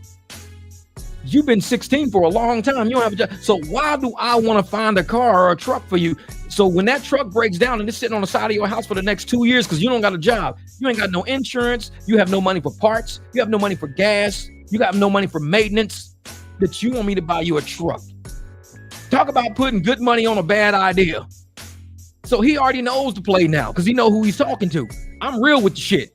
I talk to my kid to let him know what direction we should be going. If we should be going to a direction of you getting income. Because if I get you a responsibility like a truck, that's a big responsibility. So a lot of money goes into that responsibility. Therefore, you need to have money to cover that responsibility. I'm not going to have you like this lady with no 6 fucking kids getting $40,000 a year on tax return. Somehow she ain't getting no food stamps no more. That will not be my son. No. Because my 2.0, my 3.0 versions of who I am better be better than me. Because y'all saw how I operate. I gave y'all the blueprint of how to make money every day in corporate America and outside of corporate America. I showed you how I wake up every day and get it. I showed you how I get it. So I'm not going to sit around and be, oh man, let me go and fill out some Section 8 forms for you so we can get you somewhere to live. No, hell no. Get you see me fill them out? And that's no knock to people on Section 8 because I told you I grew up on that shit. I grew up on welfare. I grew up on Section 8. But there's a cycle. So if my mom went through it, why should I go through it? I'm 2.0 of my mom. My mom went through it. Level up, Jeff, level up. I leveled up. Got a college education, went corporate, did all kind of shit business. I leveled up. So guess what? My kids got to level up. If my kids go right back to where my mom was, guess what? We right back at square one again. And I'm trying to say, hey, I want y'all to go from this to this. And I want your kids to go from this to this. This is the direction we going in as a family. We going up. We going up. We can plateau off, but we should never end up right back on Section 8 and food stamps again. That's what my mom got me from. So when we walking back and through from school all the time, you think she went through all of that shit just so I can end up where she was? No, she went through all of that shit to say, I'm showing you a path that I don't want you to take, and I'm making sure you stay on this path I'm putting you on, Jeff. You go up. You go up. We got a lot of people in 2025 who parents probably did better than them. Who parents probably did maybe worse than them. Who knows? And they ain't even they're not going up. They're making up excuses. So when you got Vivek saying, hey, Indian kids, they always doing better than their parents. For real? I'll look and I'll see. I meet Indian kids with M-Class BMWs. I meet little Indian kids with Lexus trucks. I meet little Indian. I'm like, dude, what the? Oh, my dad, he owns this. What do you? Oh, I'm here for engineering. I'm here for communication and journalism. I'm here for this and that. This nice ass cars and shit in the driveway when I pull up to the house. But I'm like, why is American kids not pushing for this? We instead got this facade. American kids, and I mean black, white, all of us, American kids, we so infatuated with taking fucking selfies all the time. Like our face is really that damn important. Half you ugly motherfuckers shouldn't be taking selfies all day. Really, you shouldn't. And I'm saying, why don't you take a selfie of all the bills you got and see if the selfie you take next month of all the bills you got, one of those bills is gone. Pay one of them off. Take a selfie, a screenshot of your credit card. Take a screenshot of your bank account. That's what you should be doing. All these selfies of your face, motherfuckers get tired of seeing you. I see you all day. Get tired of seeing you. Take a selfie of something that's important enough for you to look at to say, okay, last month, what did it look like? Damn, my bank account was at 3,000 last month. Screenshot this month selfie is at 6,000. Damn, I just doubled my money last month. That's the kind of selfie I want to see. Man, I had $8,000 in bills last month. Man, I'm down to $6,200 this month. Damn, I paid off $1,800. That's the kind of selfie I want to see. Your bills going down. Seeing your ugly ass every month. You ain't changed from last month to this month. You look the same. People get tired of seeing that shit. When I used to be on the internet and I was little, I used to click on people's selfies. Ooh, love. Ooh, like. Ooh, good looking. Oh, good going. I see selfies now. I just scroll past that shit. Because I've seen enough fucking selfies in my life. I'm 51. I'm looking for like advancement. I'm looking for intelligence and improvement. I'm looking from point A to point B. The same old same. I ain't looking at that shit no more, man. I'm too old for that shit. And we already know half these girls on Instagram and shit like that with all these selfies. Cute girls, but they're all fucking headaches, which is why they all still single. They're all headaches. It's like, damn, you're a cute ass girl. Where's your man? I don't need no man. Okay, yeah, you a fucking headache. Click, next. It's like, and it's not even that people do need a man. And so trust me, nobody needs anybody. But if that's their first answer, keep going. Oh yeah, Michael Jordan's son was caught the other day in a train track ditch with that blue Lamborghini. Oh yeah. Somebody said, we could just push it. It's 4 of us, it's 5 of us. We could just push it. If a train is coming, oh, stupid ass. But no, man. But y'all know me. I don't really talk too deep into relationships because I think relationships in 2025 are very different from how they were in 1994, 2001, 2003. Relationships are very different now. Shit's way different now. And I can go TikTok live. You know, I can go TikTok live now. A lot of shit that I would talk about on this channel, I'm going to say for TikTok live. My TikTok lets me say whatever I want to say, and that shit goes viral. They love it. They love it. YouTube don't love me. That's cool. You ain't got to. Deal with me and my business shit. But there's a lot of things that I talk about outside of business on TikTok that does a whole lot better. I don't even put that shit on my YouTube. It would probably tank my YouTube because my TikTok is too real. And we got a lot of phony shit on YouTube, and that's cool. My channel always been 100. Always been 100. I keep it up. Says, yeah, look at what is important. You know, I see these couples out, and the guy's taking pictures of his girl posing in public. Like, God, that's so cringe. I'm so glad I'm single. And I get it, man. Some dudes like to take pictures of their girls. They think they want to make their girl feel like a model. I get it. Everybody wants the model chick. You know what I want to take a picture of? I want to take a picture of my girl in the fucking kitchen making some shit I ain't never had before. And I want to do it on video and be like, man, this shit is so amazing. We need to box this shit up and sell it. This is good shit. That's the kind of woman who's worthy of trapping in time. Sitting on rocks and shit with your hair hanging down. He gonna find another girl after you and do the same shit. Exact same shit. Oh, I got this girl. I broke up with the last girl. We gonna take a picture. Because like I said, relationships are different. They're different now. This shit ain't 1994 no more. This is 2025. So when I'm looking at how people relationships are in 2025, it's hard, man. It's hard. It's hard for me to take it serious. It's just hard for me to take it serious. Because I'm like I said, I see a lot of couples on TikTok and YouTube. They all start channels together and they do fun shit. And it's cool. Everything is fun. This is Mike Reza. This is funny. And everything is cool. But once you start getting to the realm of is this like a serious person you can trust that's got your back when the chips are down, not just when the shit is up, but when the shit is down. It's like I'm looking at these relationships online, and they're basically 2025 online relationships, because one guy even said outside of TikTok they were having problems. They were toxic outside of TikTok.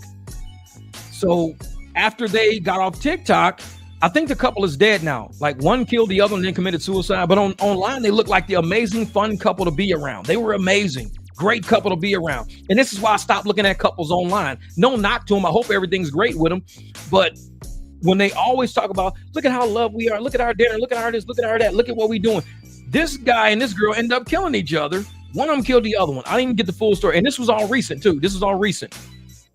So I looked at that story and I was almost going to type something. I didn't type shit in because I ain't have nothing real nice to say. You know, rest in peace, basic shit. But I could have been like, you could have saw this coming a mile away. Most couples online who are always posting shit like that, we're in love with it. They're fighting for relevance. They're fighting for validation. They're fighting to make their relationship seem like it's worth something. If we can make it worth something to everybody else, we've sold a product. The product is our relationship. We need to make everybody buy our product. Like I said, sometimes it's real, but a lot of times it's fake as shit.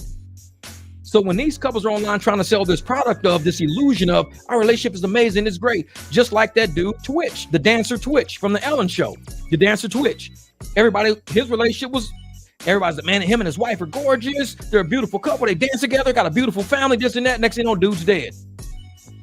That's why I stopped watching relationships online. You look at Obama, you look at Michelle, everything's great. Next thing you know, she ain't showing up, he ain't showing up, she ain't showing up. Next thing you know, oh, he's dating fucking, Jennifer Aniston. Just weird shit. So I stopped looking at relationships online, because when you get trapped in that hole of trying to be sold some type of illusion, you lose track of who you are and what you should be looking for in this real life. Like motherfuckers wonder why I'm single the way I am, because I don't have time for bullshit, and I just see a lot of bullshit around me. Some cute ass girls out there, but they fucking headaches to me. They headaches. I'd rather do my own thing for a while.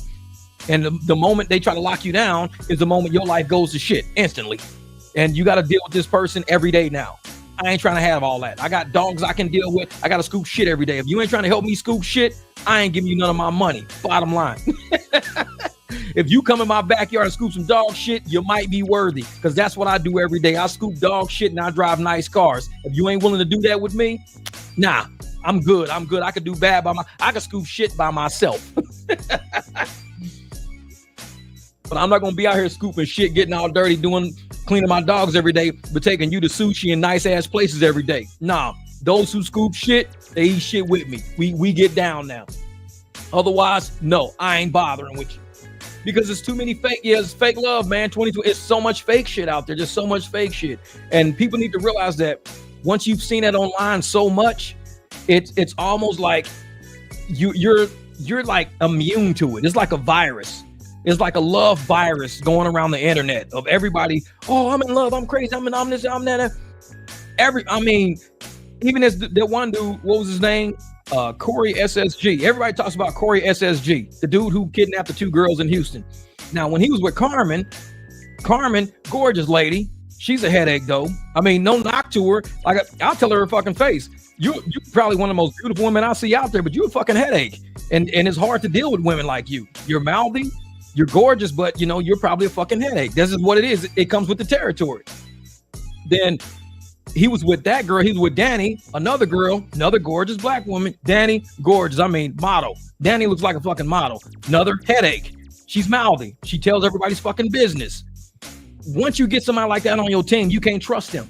Once you get a girl that sits there and run her mouth about all your fucking business online, I see somebody like that, I would never fuck with them, because now I know your potential now. I know what you would do if you got mad or you this or that or went left and right. We ain't real teammates for real. This is what you'd really do for real. So I would never fuck with people like that, because not everybody, like even me, even for the girls I fuck with, I don't go online and tell their business. I'm 100. I got my own issues. I got my own shit I want to do with my life. I ain't got time to be telling your business to every fucking body. I'm trying to build. I ain't trying to destroy nobody. I'm so busy building, I keep going up.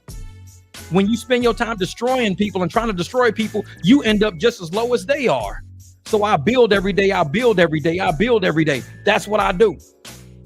Then I see women like that, gorgeous women, they're destroyers. All they do is destroy shit. And they always find some guy out there, like Carmen found this guy.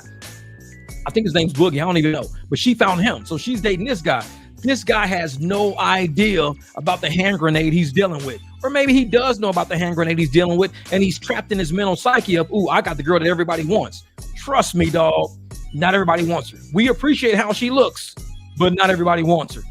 It's like, that's a fucking hand grenade. And when that pin pops, your life is going to be just like Corey SSG. Once she pulls that fucking pin, your shit's fucked up now. But I wish everybody luck with it, but I know reality though, because I see people are creatures of habit. They get information on you and they want to use that information against you at a later date. That's how they hold you hostage in a relationship. Corey's the same way. Corey SSG the same way. He's trying to get this girl deported.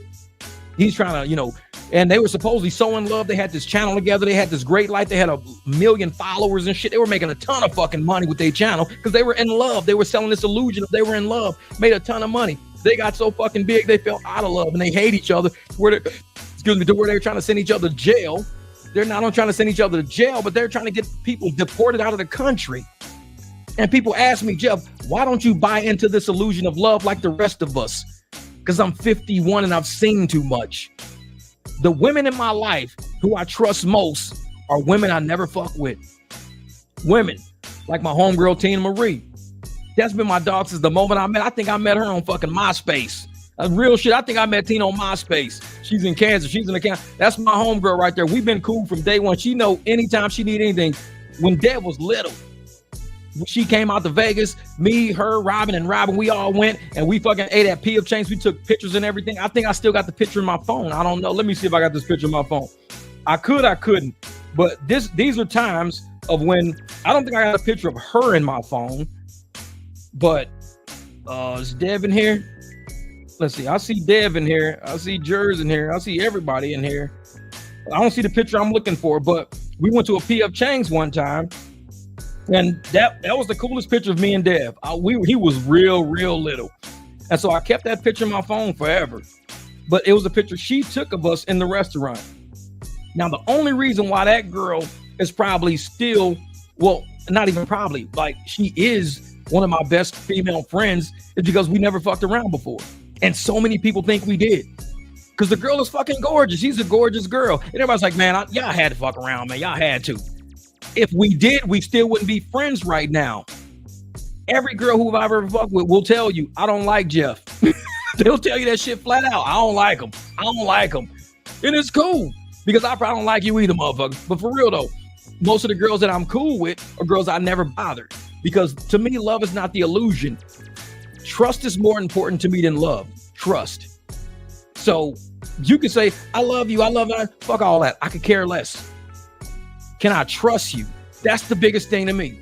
Because people will sell this illusion of love, but you cannot sell the illusion of trust. Once trust is broken, you can never sell the illusion of trust, because now you know whether or not you can trust that person. Trust to me at this point in my life, because when you're always building and you're always getting little pockets of success everywhere, trust is bigger than love. Everybody's going to love you, but who trusts you and who do you trust? That's what the whole trick is. So when I see people online and I see people trusting each other and see people doing things out of trust, trust is deeper than love. Love comes and goes. We all know that shit. We get married, we get divorced. We get married, we get divorced. We got a girlfriend, got a boyfriend, whatever. We're done. But trust is something that's way stronger than all of that shit combined. And there's only a handful of people I really trust in this world. And so Tina Marie, she's one of them. She's one of them. So when and she don't give a fuck about my opinion. I don't even know if she's Democrat or Republican. Real shit. She'll tell. We've never talked about it. She probably knows I'm Republican because of the way I talk. But I don't know. She's Native American. She does a lot of like reservation stuff. I think she still works for the reservation too. But she never once questioned anything about my integrity. She never questioned my loyalty to her or my trust with her or anything outside of that. She's never talked shit behind my back. I've never had to talk shit behind her back. Because we never got down like that. But for the people that have talked shit behind my back and it's always come back to me, they probably wonder why ain't Jeff never pulled me closer into a circle? Why ain't Jeff not? Because I know shit. And I don't always say everything I know. I really don't always say everything I know. A lot of people know me from back in the day. And like I said, this is even broadcasting on Facebook. This is not just on YouTube. This is broadcasting on Facebook. And on Facebook is all the people in my small world. YouTube is 13,000 people. I may or may not know 99% of them. TikTok, I may or may not know 99% of the 20,000 people over there.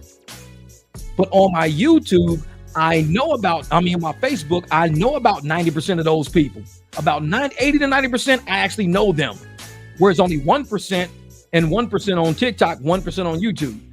So when I invite my Facebook world into my YouTube world, I'm bringing y'all my reality over here. So it's not like I can bullshit y'all, because anybody on YouTube can check me and say, dude, you're lying, man. It's bullshit.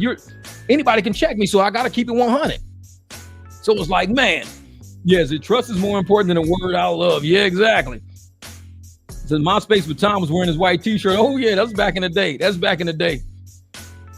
There's no world leaders trust Trump.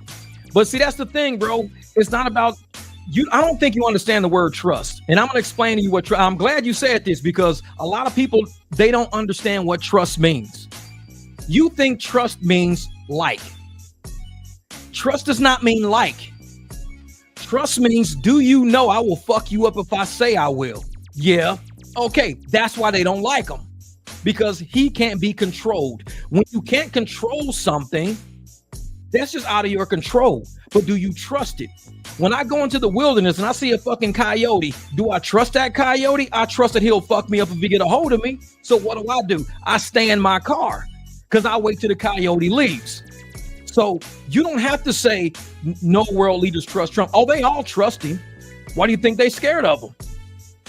Trust is not like. I might know that you as a crackhead might come to my house and steal my TV. So I trust myself enough to not give you my address, because I trust you as a crackhead. And I'm not going to sit there and go, oh, bro, you don't trust me? You don't trust me? Oh, I trust you. I trust you. It's about as far as I can throw you. So it's like, you can, talk to me. We can chat, talk at Walmart, whatever it is. And say, hey, man, I'm going to come swing by your house. No, because I trust you. I trust that you are the crackhead that I think you are. And you will steal my shit if I give you I trust you to that degree. It ain't about like. It's not about love. It's a trust you have. And a trust is like a weight. How much does something weigh?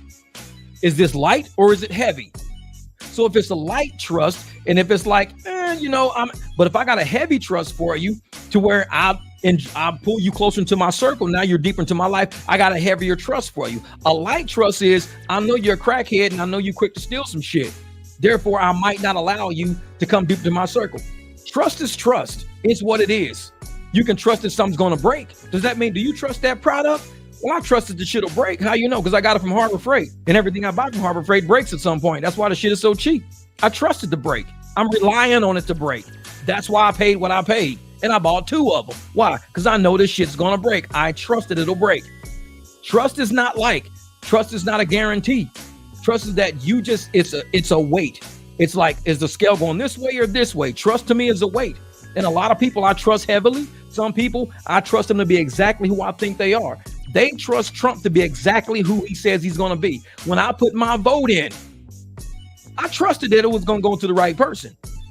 Now with Kamala Harris and the Biden, if anybody says that they trusted the Democrats, I don't know. I trust the Democrats to do exactly what the Democrats are going to do, which is lie, which is keep the black community poor, which is to conceal the truth, which is not tell us. I trust that they're going to do exactly what they've always done. I've never seen a Democratic community flourish, ever. But you see all the people who are Democratic leaders are very, very wealthy people. So how are the people you lead very poor, but you're very wealthy? This shit don't make no sense. And then they talk about, then the Democrats will say, yeah, you don't want to deal with wealthy people. You don't want to deal with these rich elites. You don't, motherfucker, you are a rich elite. What are you talking about? You're wealthy. You're worth $140 million and you're doing stocks at 140%, return rate. What are you talking about? We're not idiots over here. So I trust that a Democrat will be exactly what they do. They will keep their population dumbed down. They will want to censor things because if you can take the truth away from somebody, you can replace it with misinformation. You can replace it with a lie. So when they took away all the great knowledge and the truth that they call conspiracies and conspiracy theories, why is everything coming true? There's not a single conspiracy theory anybody can say right now in 2025. There's not a single conspiracy theory, not a single one that hasn't come true. Not a single. Just tell me one conspiracy theory that all of us had that didn't come true. Just tell me one. Just one. Nobody can think of one. You'd have to scratch your fucking brain because so many of them have come true. You got to search through the fucking needle in the haystack to find out, wait, what did they say that they kept saying that didn't come true? What did they keep saying? What did they keep saying? Man, they had to say something. We used to say a lot of conspiracies back then, but so many have come true. They can't even find one that hasn't come true. That should tell you something right there when it comes to censorship and information. They were trying to censor truth. Yeah. Fun fact, Chuck Schumer has never had a job a day in his life. He's been a public servant for 40 plus years, net worth 81 million. And his current salary is 200,000. So when he started, his salary was probably like $75,000, $80,000. So how you go from making $75,000, $80,000, $200,000 to now you're worth 81 million? There's crazy numbers. Crazy. Like you ain't never spent a dime. $81 million. You're worth 81 million. Like, okay, we got sports stars making more than that every year and they're not even worth that much. Musicians making money ain't even worth that much. So how's a damn politician worth that much? Somebody who's a politician over broke people, over Democratic neighborhoods that are poor as shit, like complaining about $200 Section 8. How are you worth 81 million, but you got people voting for you who complain about $200 fucking food stamps? It don't make no sense, man. So yeah, like I said, if you could just find one conspiracy theory, and there's a lot of them. There's a lot of them. Just find one that hasn't come true yet. That's all I'm saying. People got to search. Which conspiracy theory hasn't come true yet? Which one?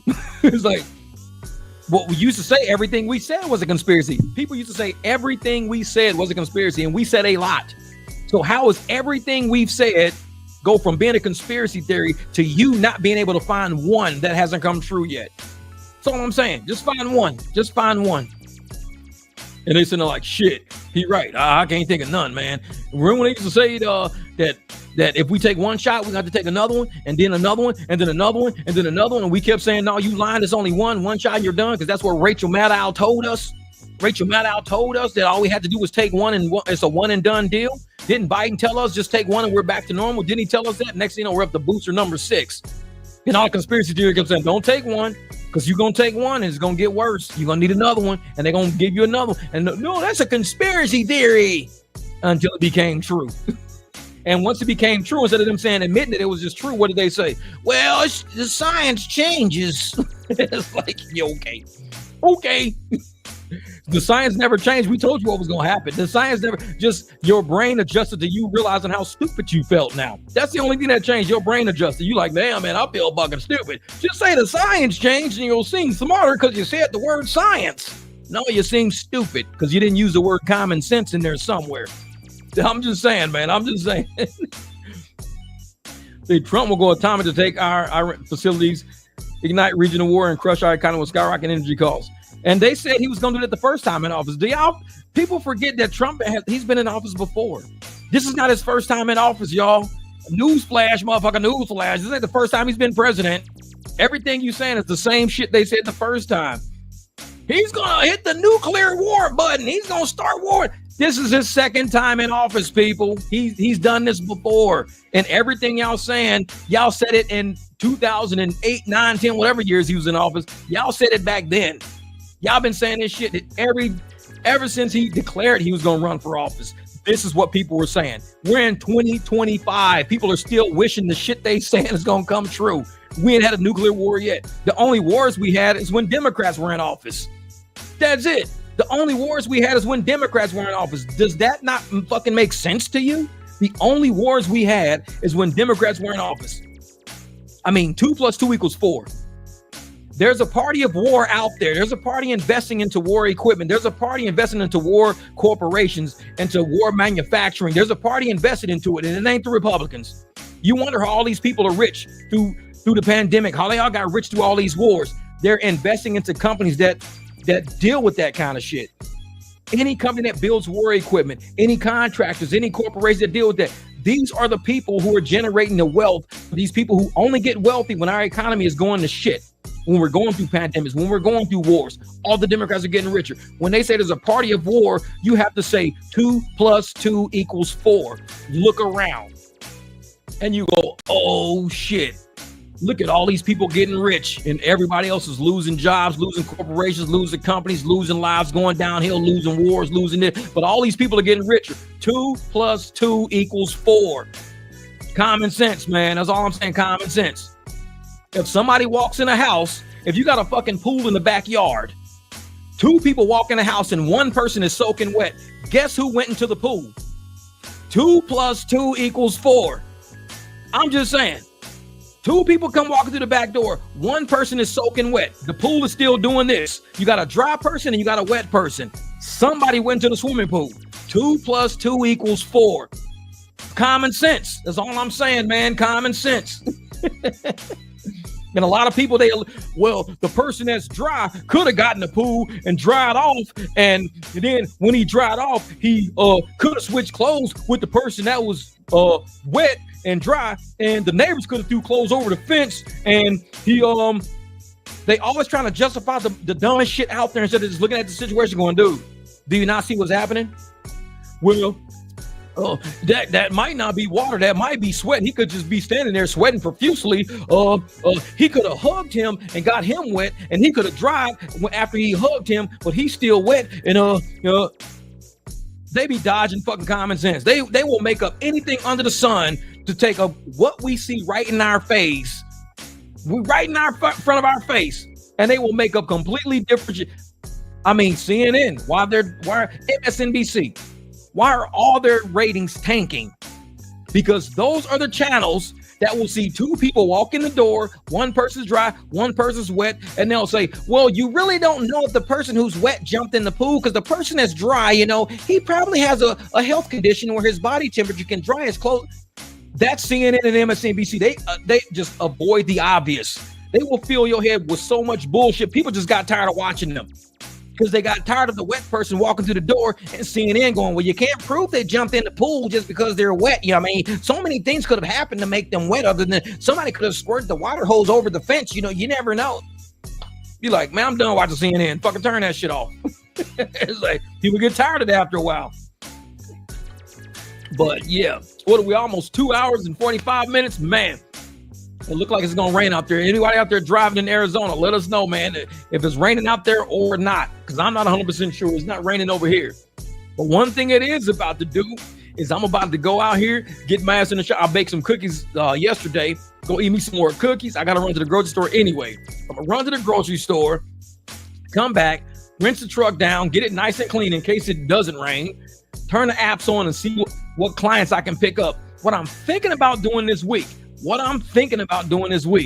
it's snowing in Pittsburgh, damn, is I'm thinking about leaving my phone on Lyft, on like the premium rides, XL, Comfort, all of that. And I'm thinking about seeing if those people would like to upgrade services with me. That's going to be my plan this week, is to open up the upgraded service tier. And y'all know how I do. Let me see something real quick. Ride types. I got it on black right now. It's on black and it's surging in Tempe. What? I got it on black and it's surging in Tempe. So let me open up all rides and see what it looks like. All rides. Now it's really big now. So see, when I put it on all rides, it opens up the whole panel for everything. It's up to 50%, 30%. It's a lot of surging out there going on right now. And it's only 5:30. So it's 5:30, but I always go all the way back down to black SUV. And I'm going to tell you why I leave it on black and black SUV, even when it's surging like that. They upgrade people all the time on the apps. They're always upgrading people. So I can have it on black SUV. I can get somebody who was looking for Comfort or looking for Uber X. And the rides are cheaper on Uber X, or basic Lyft and Comfort and everything, than they're on black. Because black might be like, $52 the person got to pay. But they got to pay me as a driver out of the 52. They might pay me 36, 37 and keep $15. So they got to pay me 36, 37. But the person on the basic tier, because they got a surge on their phone. So they have a surge on the basic tier. Instead of them paying me 36 and them keeping 15, they got to pay the other driver like maybe 40. And they're going to have to charge the other person like a little higher so they can make the same profit margin. So they're sitting there like, shit, what are we going to do? We give it to the guy with the smaller surge. Give it to the black car. The black car has a smaller surge. The basic car has a big surge. So it's like, man, thank you, Abby. Just subscribe, love your work, and let us know if you ever visit Atlanta. The ATL. Do you believe it that I'm from St. Louis and Memphis and I've never been to Atlanta? I've been to Florida. I've never been to Atlanta. I think I'm the only black person in America who's never been to Atlanta. People be like, dude, you ain't never been to Atlanta? No. Man, what the fuck? Bro, I have been to Rodeo Drive in Beverly Hills in California as a black man, and I ain't even been to Atlanta yet. I'm not black till I get my ass to Atlanta. When I get to Atlanta, be at the airport with a card I can sign. I want a black card. I want to sign it saying, I was here, Jeff Watts. Got my black card, motherfucker. I've been to Atlanta, finally.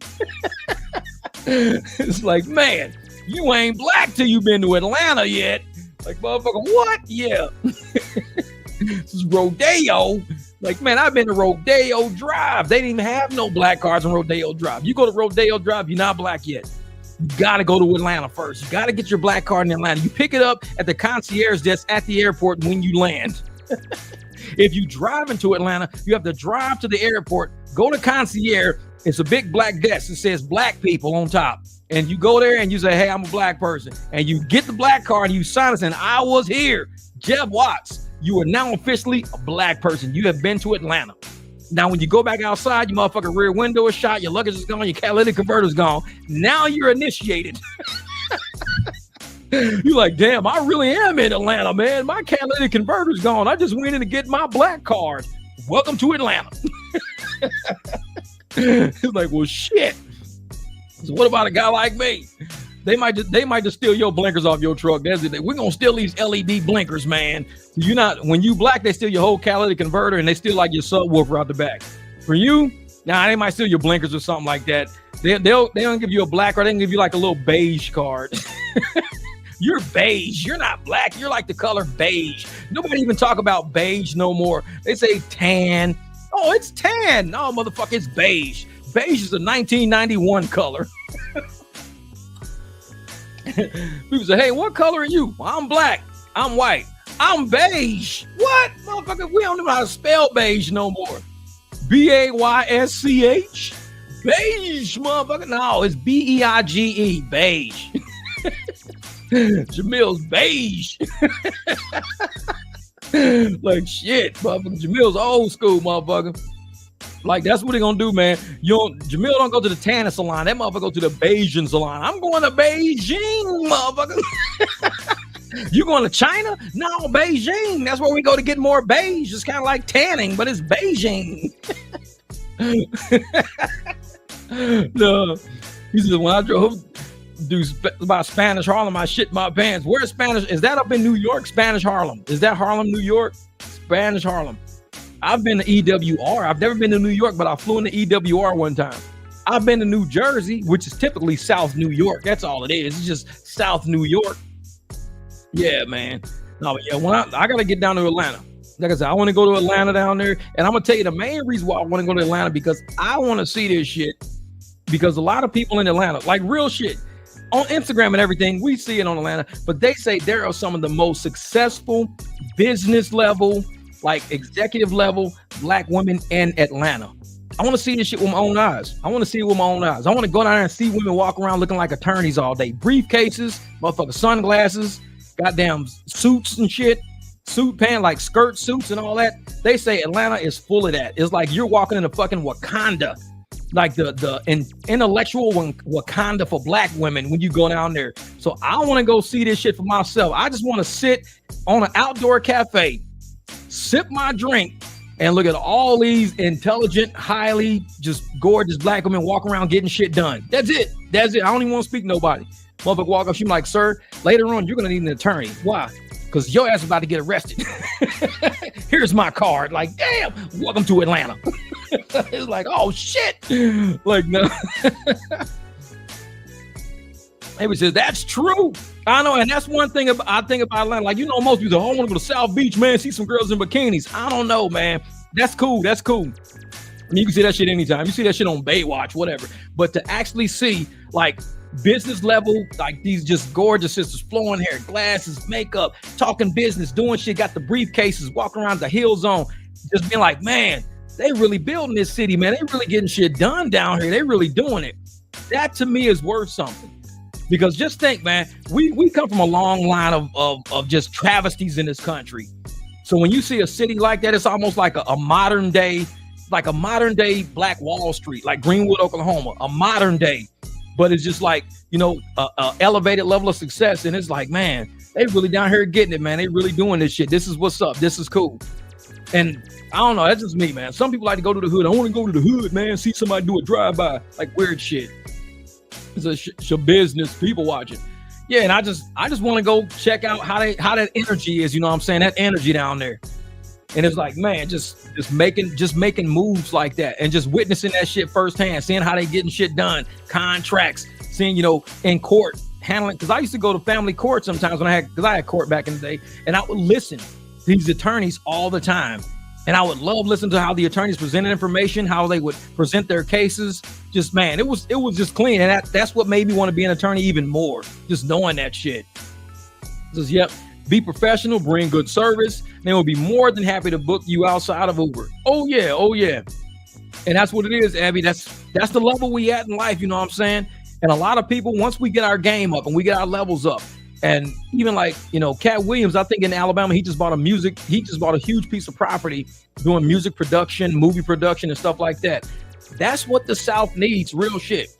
The South needs that. Because once they start getting to that level of business, that level of production, that level of ingenuity, South's gonna be hard to fuck with. It's gonna be hard to fuck with. It's a lot of land down there, a lot of, you know, you can grow shit on it. You can have families. You can do the West Coast is kind of like convoluted right now. It's hard out here. The prices are too high. Shit's just like the South might be the next big mecca. It might be the big move, man. It might be the big move.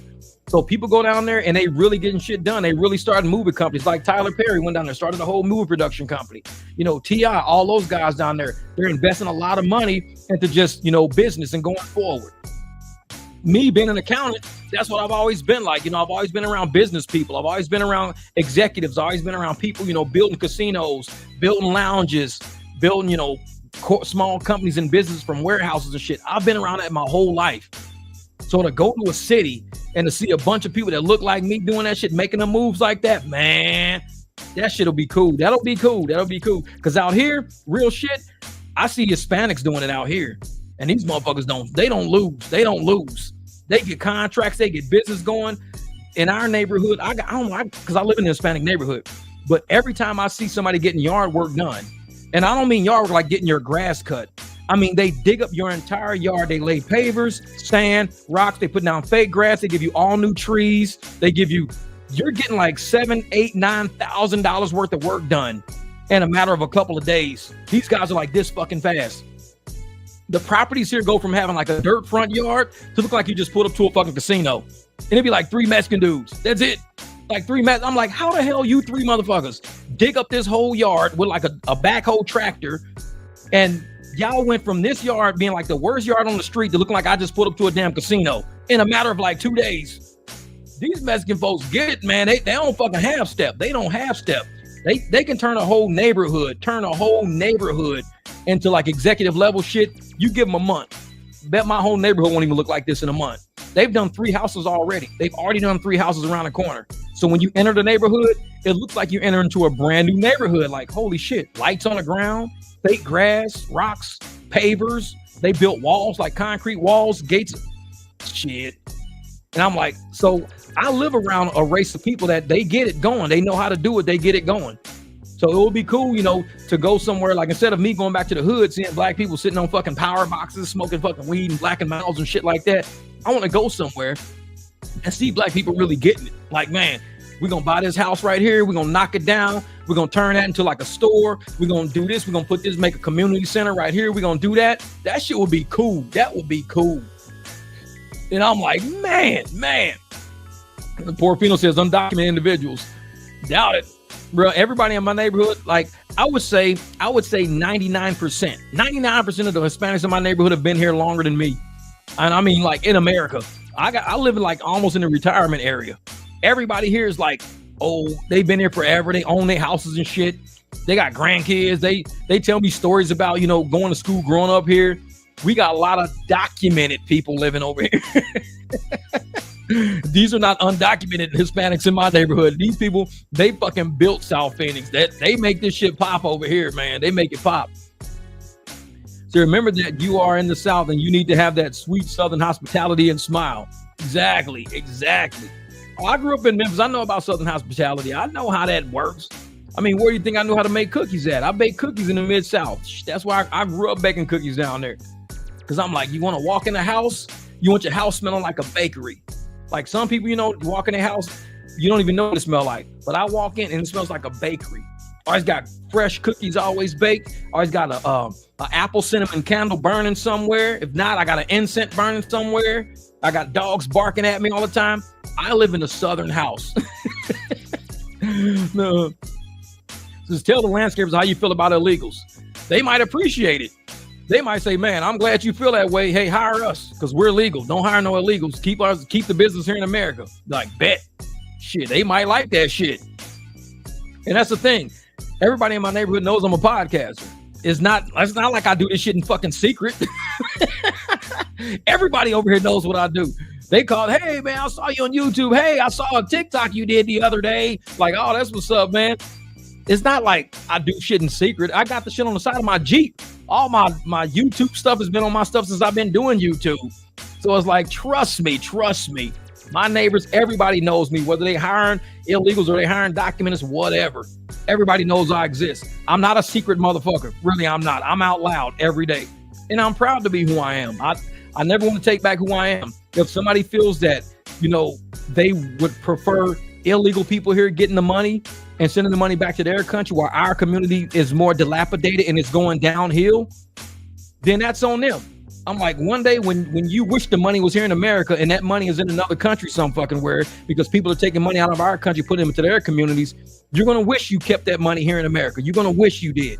I'm big about that, and I have no shame about that. Every country needs to step up for themselves. Every country needs to say, take pride in who you are and where you from and build where you, stop being destructive, be constructive.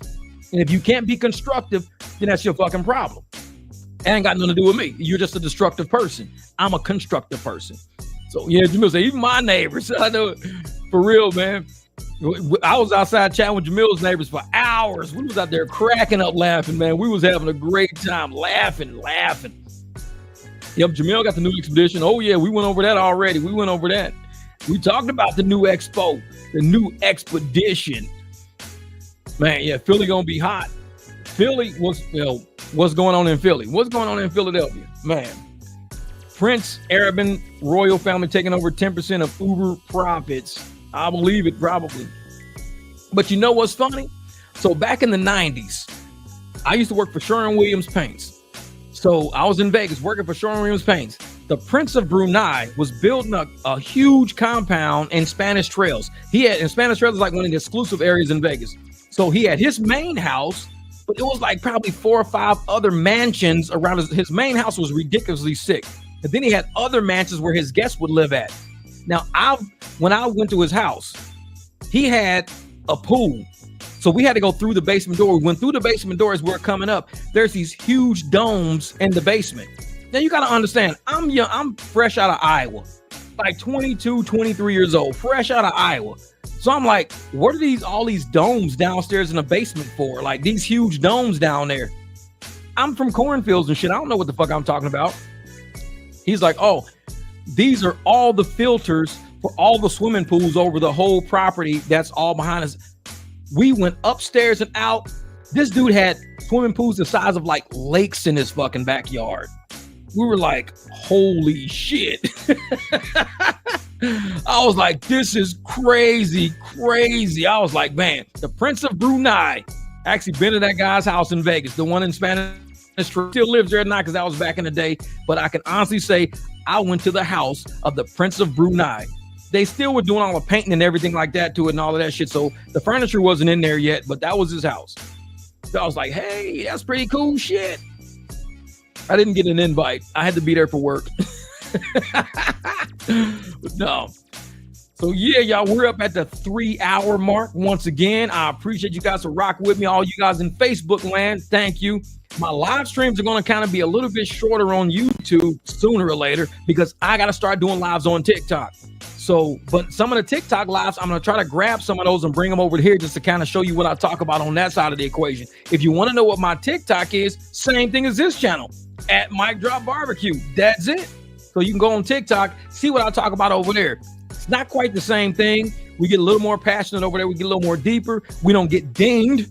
We can speak freely. I love it over there. Love it over there.